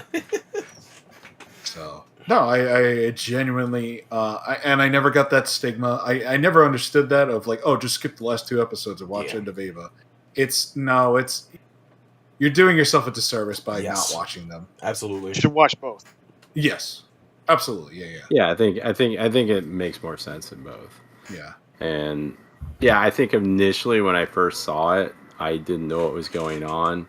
But then each time you watch it, and I think Chris pointed out, the angels were never the point. And even in episode 24, they basically said, like, the angels are gone. It's time for instrumentality. Like that's not been the whole thing. It's like it's almost like a kind of like a bait and switch that they did the whole time on that to kind of get you in there. Yeah, I think in context when you look at it for End of Evangelion with the last two episodes, it's like okay, and the 25 and 26 are his mind. It's what he's going through while he's sitting in the Ava Unit 1 in in Evangelion. So I guess he's like that last like half of End of Evangelion. And I know those are 25 and 26 too, and that's all confusing, but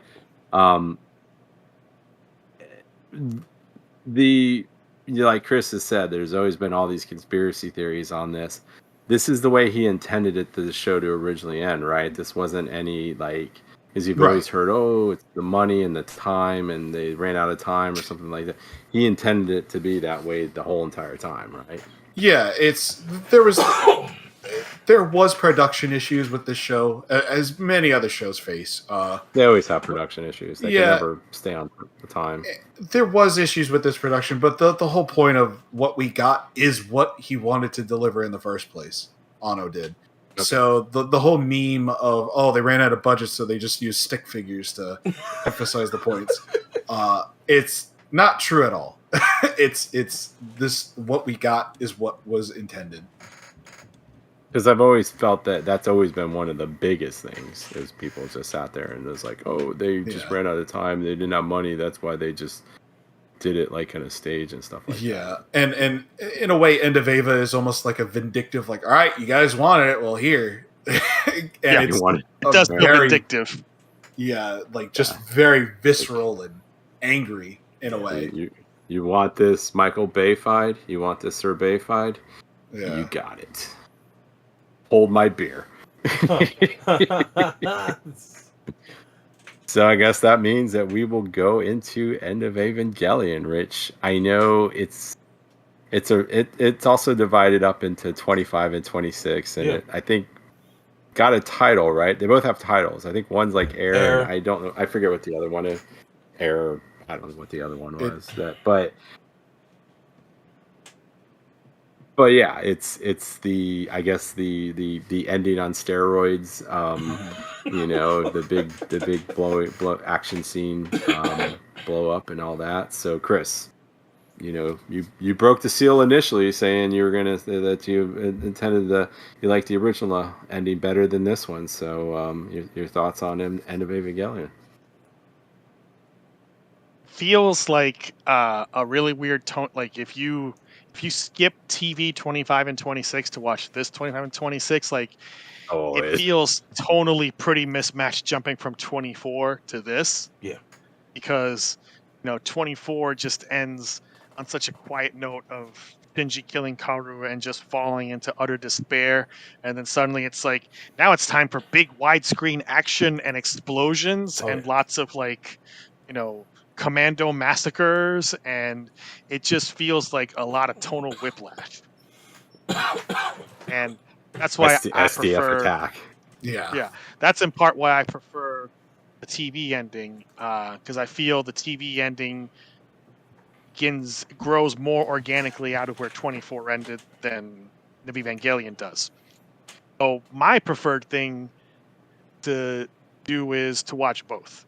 Yeah, I feel that I think you have to. TV ending is very complementary to End of Evangelion and adds to it. Yep.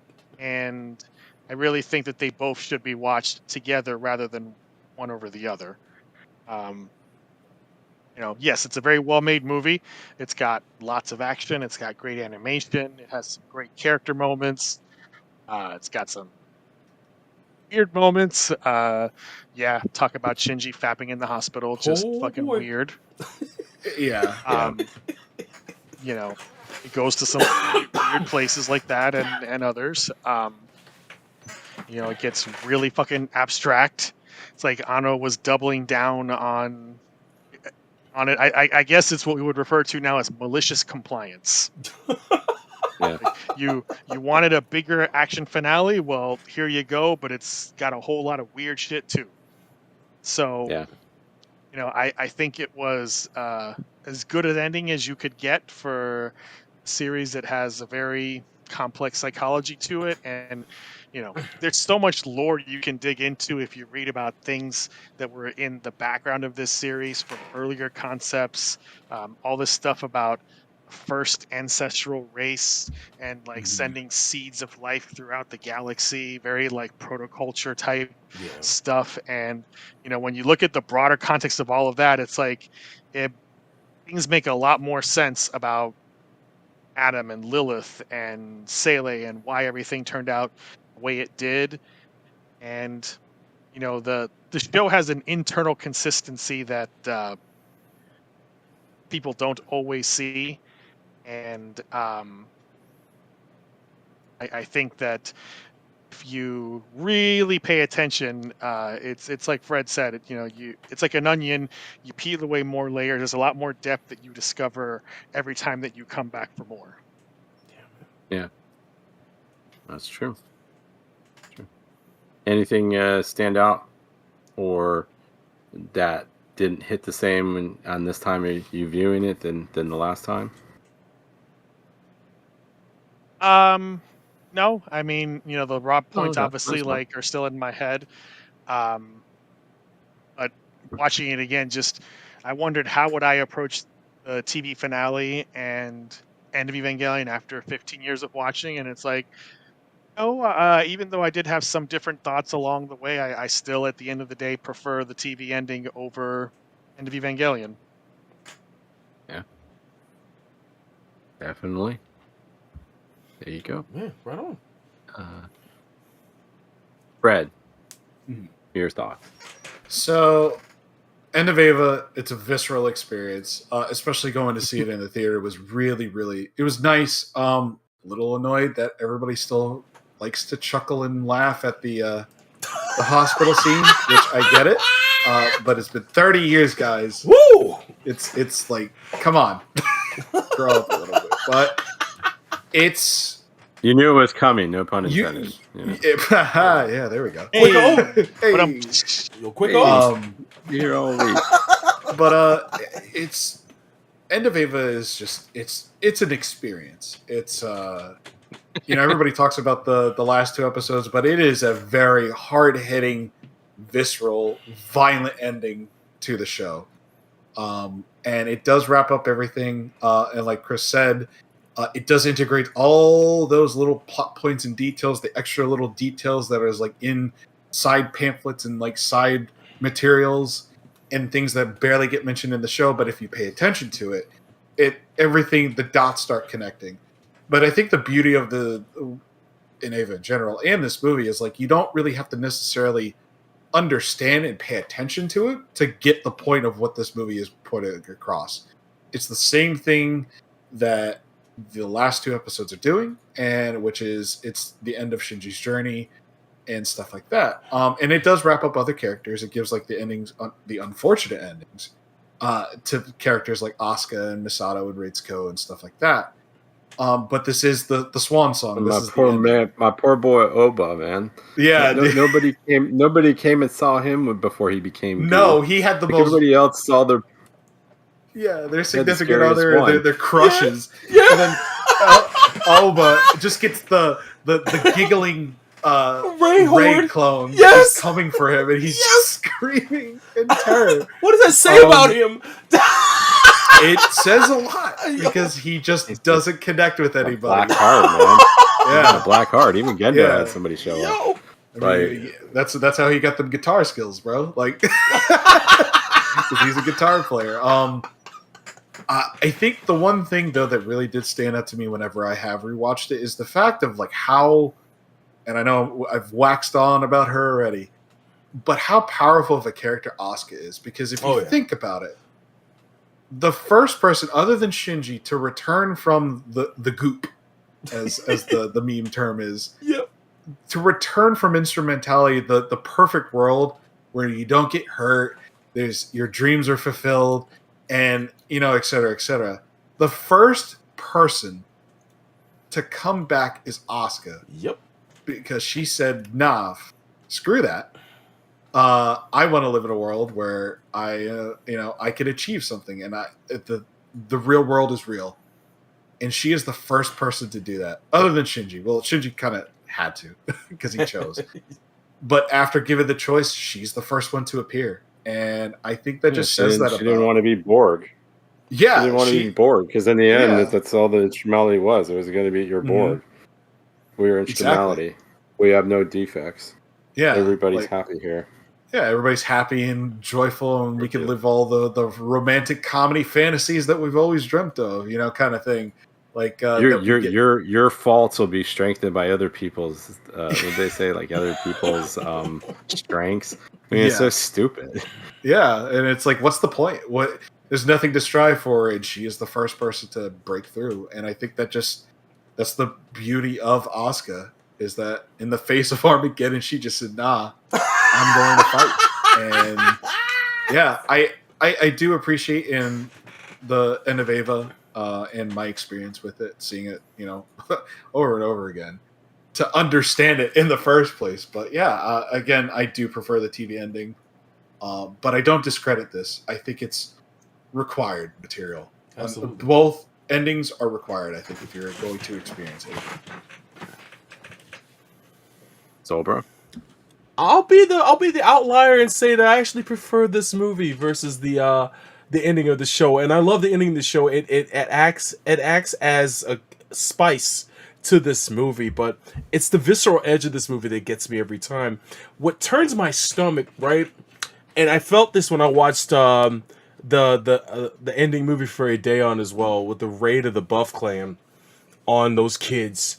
And then watching the raid on Nerve and seeing just the damage that people are just the countless murder that happens when Nerve is raided. It never ever left me. I get sick watching that shit. And it's very brutal, especially when you see stuff like people like in the back hallways, like holding up their hands and surrendering, not showing any resistance, and still just getting whacked. The shit that gets me every time is the young lady pulling the corpse of her friend, and then she's so close to getting away, and then that one soldier stops and then claps her from a distance. It's like, yo, man, you didn't have to do that, man. You didn't have to do that. The thing is, it's what even worse is he runs by her, and then comes back. Yep, because he caught a glimpse. And it's like, man, it's like, why y'all being such dicks? Like, y'all supposed to be the self-defense force, not the fucking work force. Yeah, I got a strong, not the murder force. I got a strong stomach for ultraviolence, but every time the raid of Nerve, I always get goosebumps because it's coming, and I know when it's coming, and these people are gonna get wiped the fuck out. And when that dude gets stabbed in the back, he's just standing there, man. That shit is it pulls no punches. That's Skynex saying, "This is what you wanted, motherfuckers." That's what you wanted, pretty much. But but then you do get the revenge of like Masato just clapping those dudes trying to get Shinji. I appreciate the bridge bunnies holding it down too. Because there's two sets of bridge bunnies, the ones on the SDF one, and then the three cats in this show. I love the fact that they at least held it down and didn't get killed. They're dedicated. Yeah, man, they sure are. They were dedicated. They stayed at their terminals the whole time. Poor Maya. And even Maya brought out the laptop. It was like, she's like sitting there giving it. It's like, wow, you guys are. I mean, it's like you should have left. Like you. There's nowhere to go, man. A lot of people just said that whole geofront was open for business. they missing the like shit when out of like when old boy when the Unit 1 finally activates, and the guy the SDF force that is like he's in the back area there, and he's like, oh well, looks like Unit 1 activated. We're kind of screwed. Looks like we failed. Yeah, the devil himself has shown, as the line goes. He's like, oh my god. Like, he just kind of, he's like, oh yeah, well I guess, well we killed a lot of people, but yeah, we're fucked. So, yeah, see you guys. I haven't spoken. You guys, good KD ratio. Yeah, exactly. Yeah. You did your best, but I haven't spoken on it all that much. But I have a lot of love, and he's one of my favorite artists of all time. Yoshiyuki Sadamoto is the character designer of Eva. And he also did the manga for also Eva. The artist of the manga. Yes, if you've never read the manga and you want to see how different it is compared to the anime, please do so. It only wrapped up. It wrapped up like maybe 10 years ago, maybe? It's 14 volumes. I have all but the last one. I missed it. I have to find it. But It's incredibly drawn, and he did a great. If you enjoyed Gundam the Origin, where you had Yas, the original artist of Gundam, come back to do that whole manga, you'll really appreciate the manga for Eva because it has that same deft touch. It's got major differences between the shows, but his artwork has always sung throughout all of Eva, and it definitely shines here in the end of Evangelion and the work he did later on the rebuilds as well. I'd love to see more of his work. I know that not manga artists, but just artists in general sometimes fall out of vogue because they represent a particular era. But him and Mikimoto, those two guys could do art, and Yas could do art forever, and I'm always going to be there for them. But yeah, Sadamoto is just incredible depictions of these characters and the Evas themselves, and the tech behind it all really gets to shine in this film.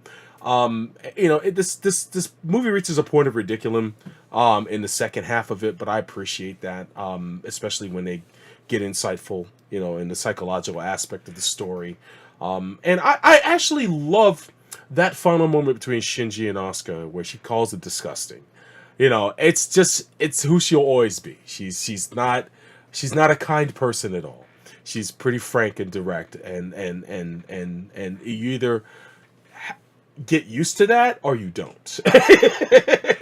Funny thing about Asuka is she defies stereotype of both tsundere and yandere. Yes. Because she seems nasty and is nasty. Yes. Very much so. But on top of that, there's no ambiguity about her. She has a soft side, and the last two episodes show that a bit when she's depicted as Shinji's best friend that's grown up with him this whole time, and she's a dedicated person. And if you really get to know her, you can get to see the right side of her. It just takes time, it's peeling back layers. She's going to give you the business when she's mad, but other than that, you just have to deal with it. And it was cool to see that at the very end of the movie that some things don't change. And at that point, I'm sure Shinji grew up a little bit at that point too.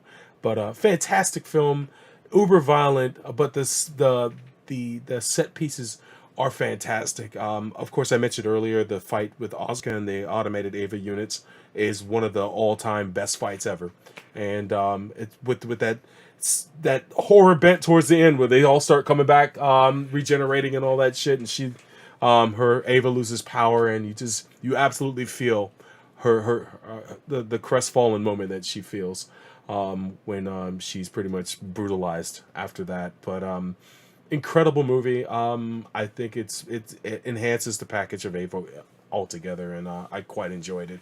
I enjoyed it more now than I did when I saw it back then. So back to you. Yeah, I mean, I'll say that I think in this watch, I appreciate the last two episodes more.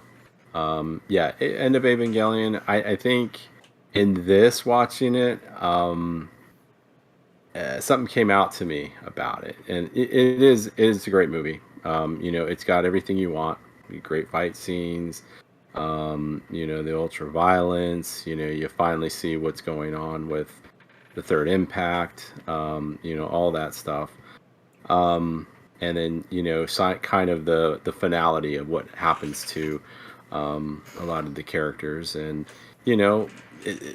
it's one of those things, especially with Asuka. She finally shows her ability. I mean, the fact that she's sitting there, like, even computing, like, all right, I got 20 seconds for each one of these Evas. I got like 3 minutes left. I got like 20 seconds to take care of it, and she does it, because normally it'd be like, okay, she doesn't make it, or something like that happens, or somebody comes in and saves the day for you, but she did it.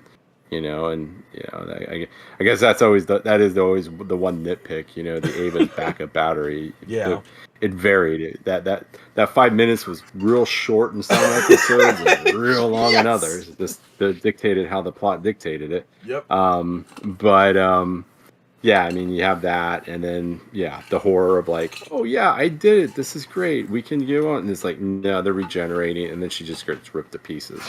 And and then Shinji just sees that and goes through his final freak out, and then that pushes him over the edge. But I will say, I mean, I always thought it was weird. The second part is always weird, But this time it was like, man, this is even weirder. And Yeah. it felt like at some point I'm just like, damn, this shit is it still going on? And there was a couple times I'm like, oh crap, there's still like 15 minutes. Like what is going on here? Like, you know, I don't need to see the swing set and all this other. It's like I get it, but you know, this is too much.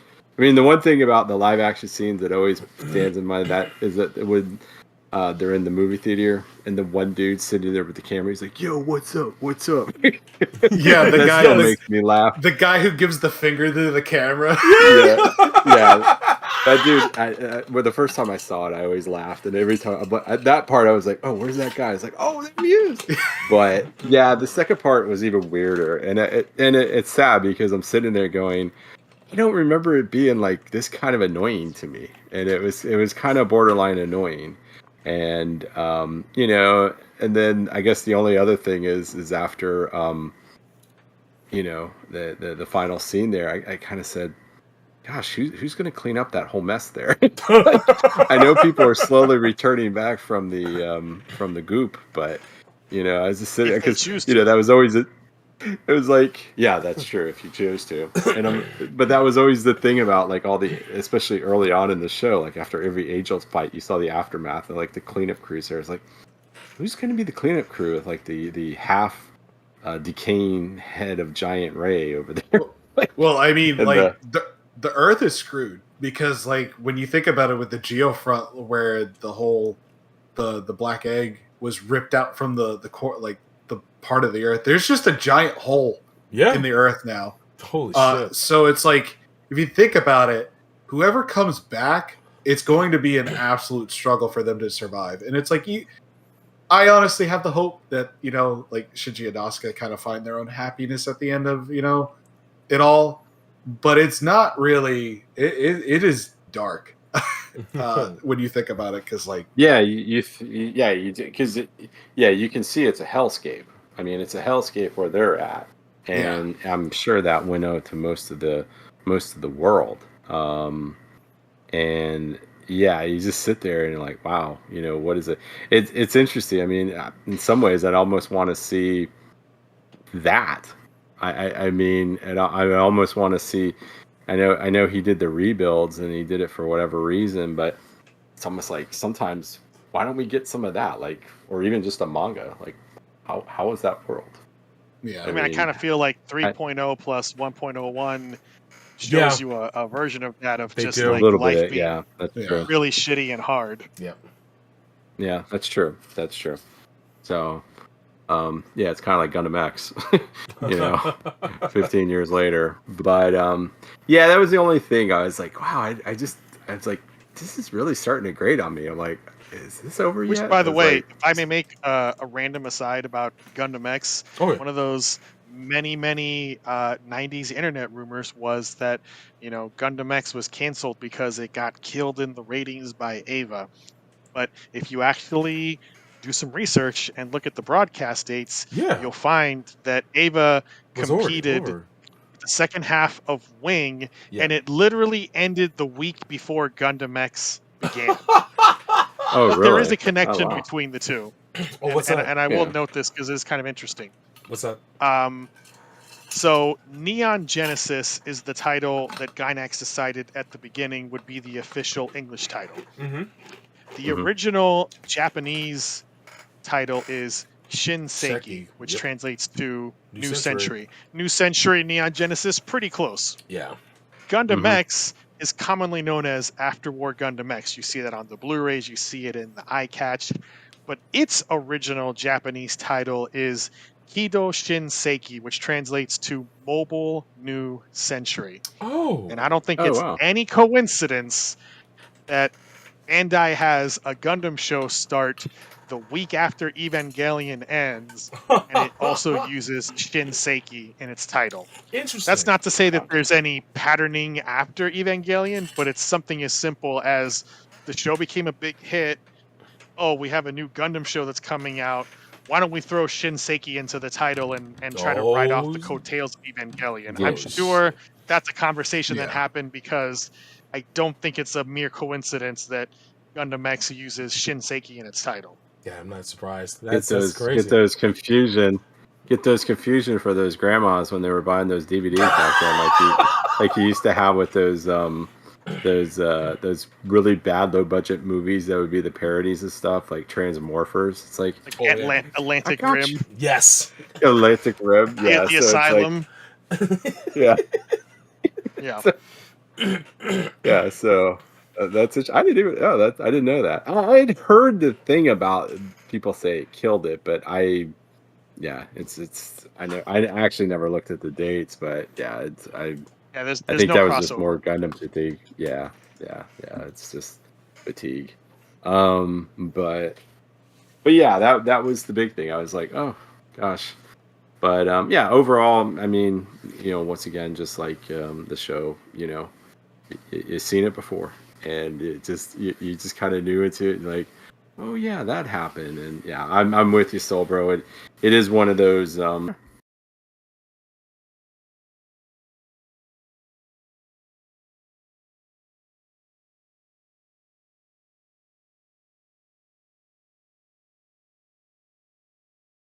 Okay, there we go. Now I'm not muted anymore. Testing 1 2 1 2 testing. You guys, are we back? Okay, we're back. All right, guys. Good shit. All right, I guess we Silver had a power surge and it cut us off. So I guess we're gonna just follow up with. Yeah, damn it. Yeah, exactly. we can give. It was actually good too. But I think you should save it for another day, Chris, because I think it works for a lot of other things too. But yeah, this would have been a great prime example of the misuse of that word. So, but all right. I guess we want to do ratings on the TV show and the end of Ava. So yeah, absolutely. Brad, we'll give you the honor of going first. What's your ratings for the show and then for end of Ava? Well, I'll be quick with mine because I will give both of them the same rating, which is 5. What are you stupids out of 5? Wow. So, Sobro, what about you? For me, I would definitely match Fred's rating. This show's an all-time classic. Say what you will about it. It's been critiqued to death. People have talked about this backwards and forwards. But at the end of the day, I'm going to give this 5 pins out of 5. That's what I'm going to do. It's great. Chris? I'll give the TV series 5 folding chairs out of 5. And I will give the end of Evangelion 4.5 creepy MP Ava mouths out of 5. Yes. I'll give the show 4.5 pens out of 5, and I will give the end of Ava 4. Who's gonna clean this up on aisle 4 out of 5, because I don't know why that just kept popping in my head for this reason. I'm sitting there, I'm like, as soon as Ray's neck broke open and started splurting, I'm like, boy, that's gonna be a mess when they all come back. Yes. Who's gonna do this? So I'm like, what's wrong with me thinking about this?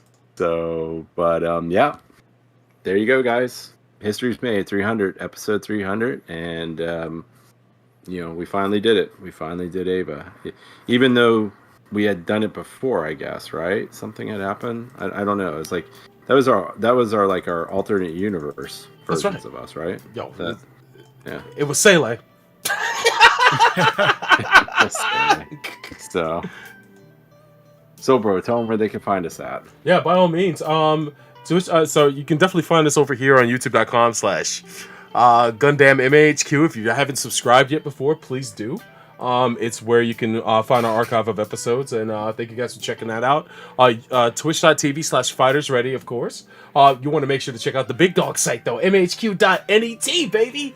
Go there, check out the website, of course, and make sure to add it to your favorites and check back on off, and you can find line art for all sorts of mecha anime series there, reviews, of course, the forums of mechatalk.net.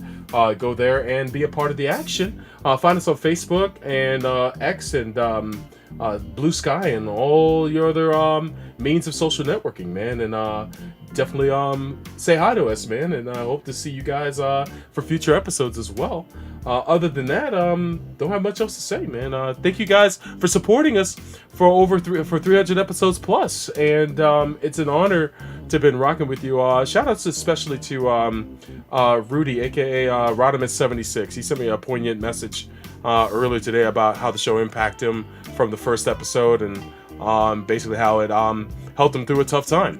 And props to him, man, for just supporting the show, providing us news, and also a lot of research for live action mecha stuff that we'll eventually talk about on the show, man. Props to you, Rudy, man, and the artwork for the show as well, which you're looking at right here.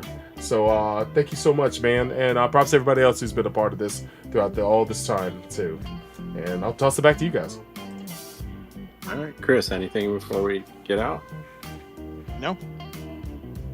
All right. Well, Fred, I'd like to thank you for joining us in this momentous occasion. Well, thank you, Fred, as well. And, props to Fred. Yeah. So, and then,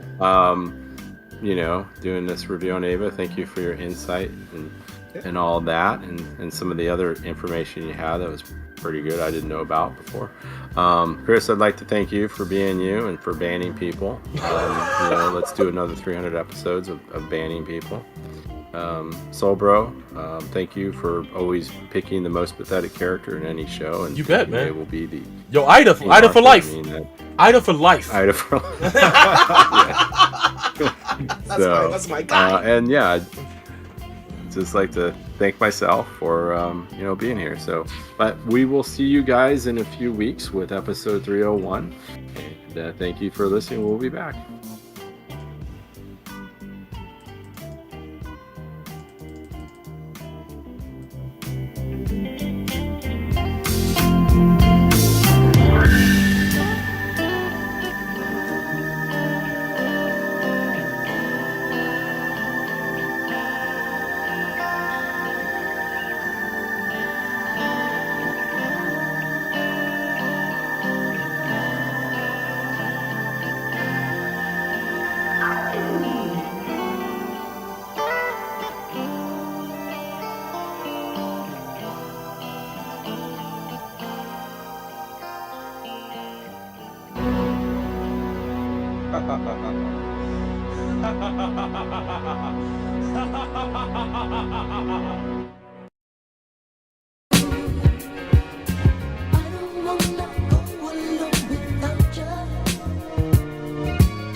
Has the greatest culture? Bullshit. Stop thinking you know anything about culture. You don't even know the meaning.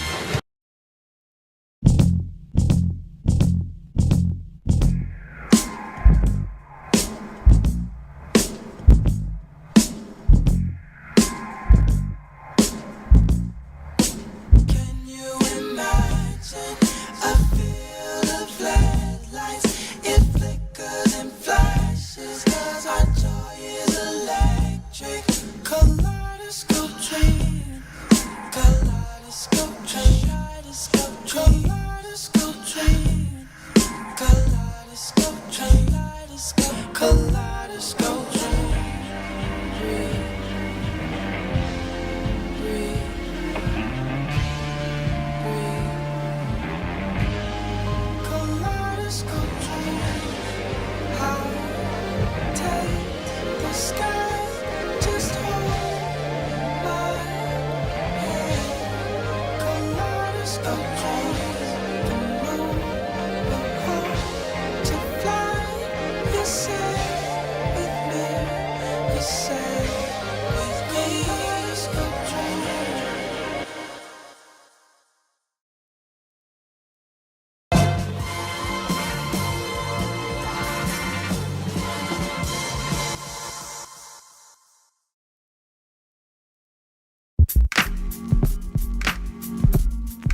I am an enforcer, man. Don't nothing go down in my house. It's 100% hard, baby. Sure, I jack a few fools. I give them the pain. But sometimes it's about intimidation, you know. It's mind games. So, I'll see you later.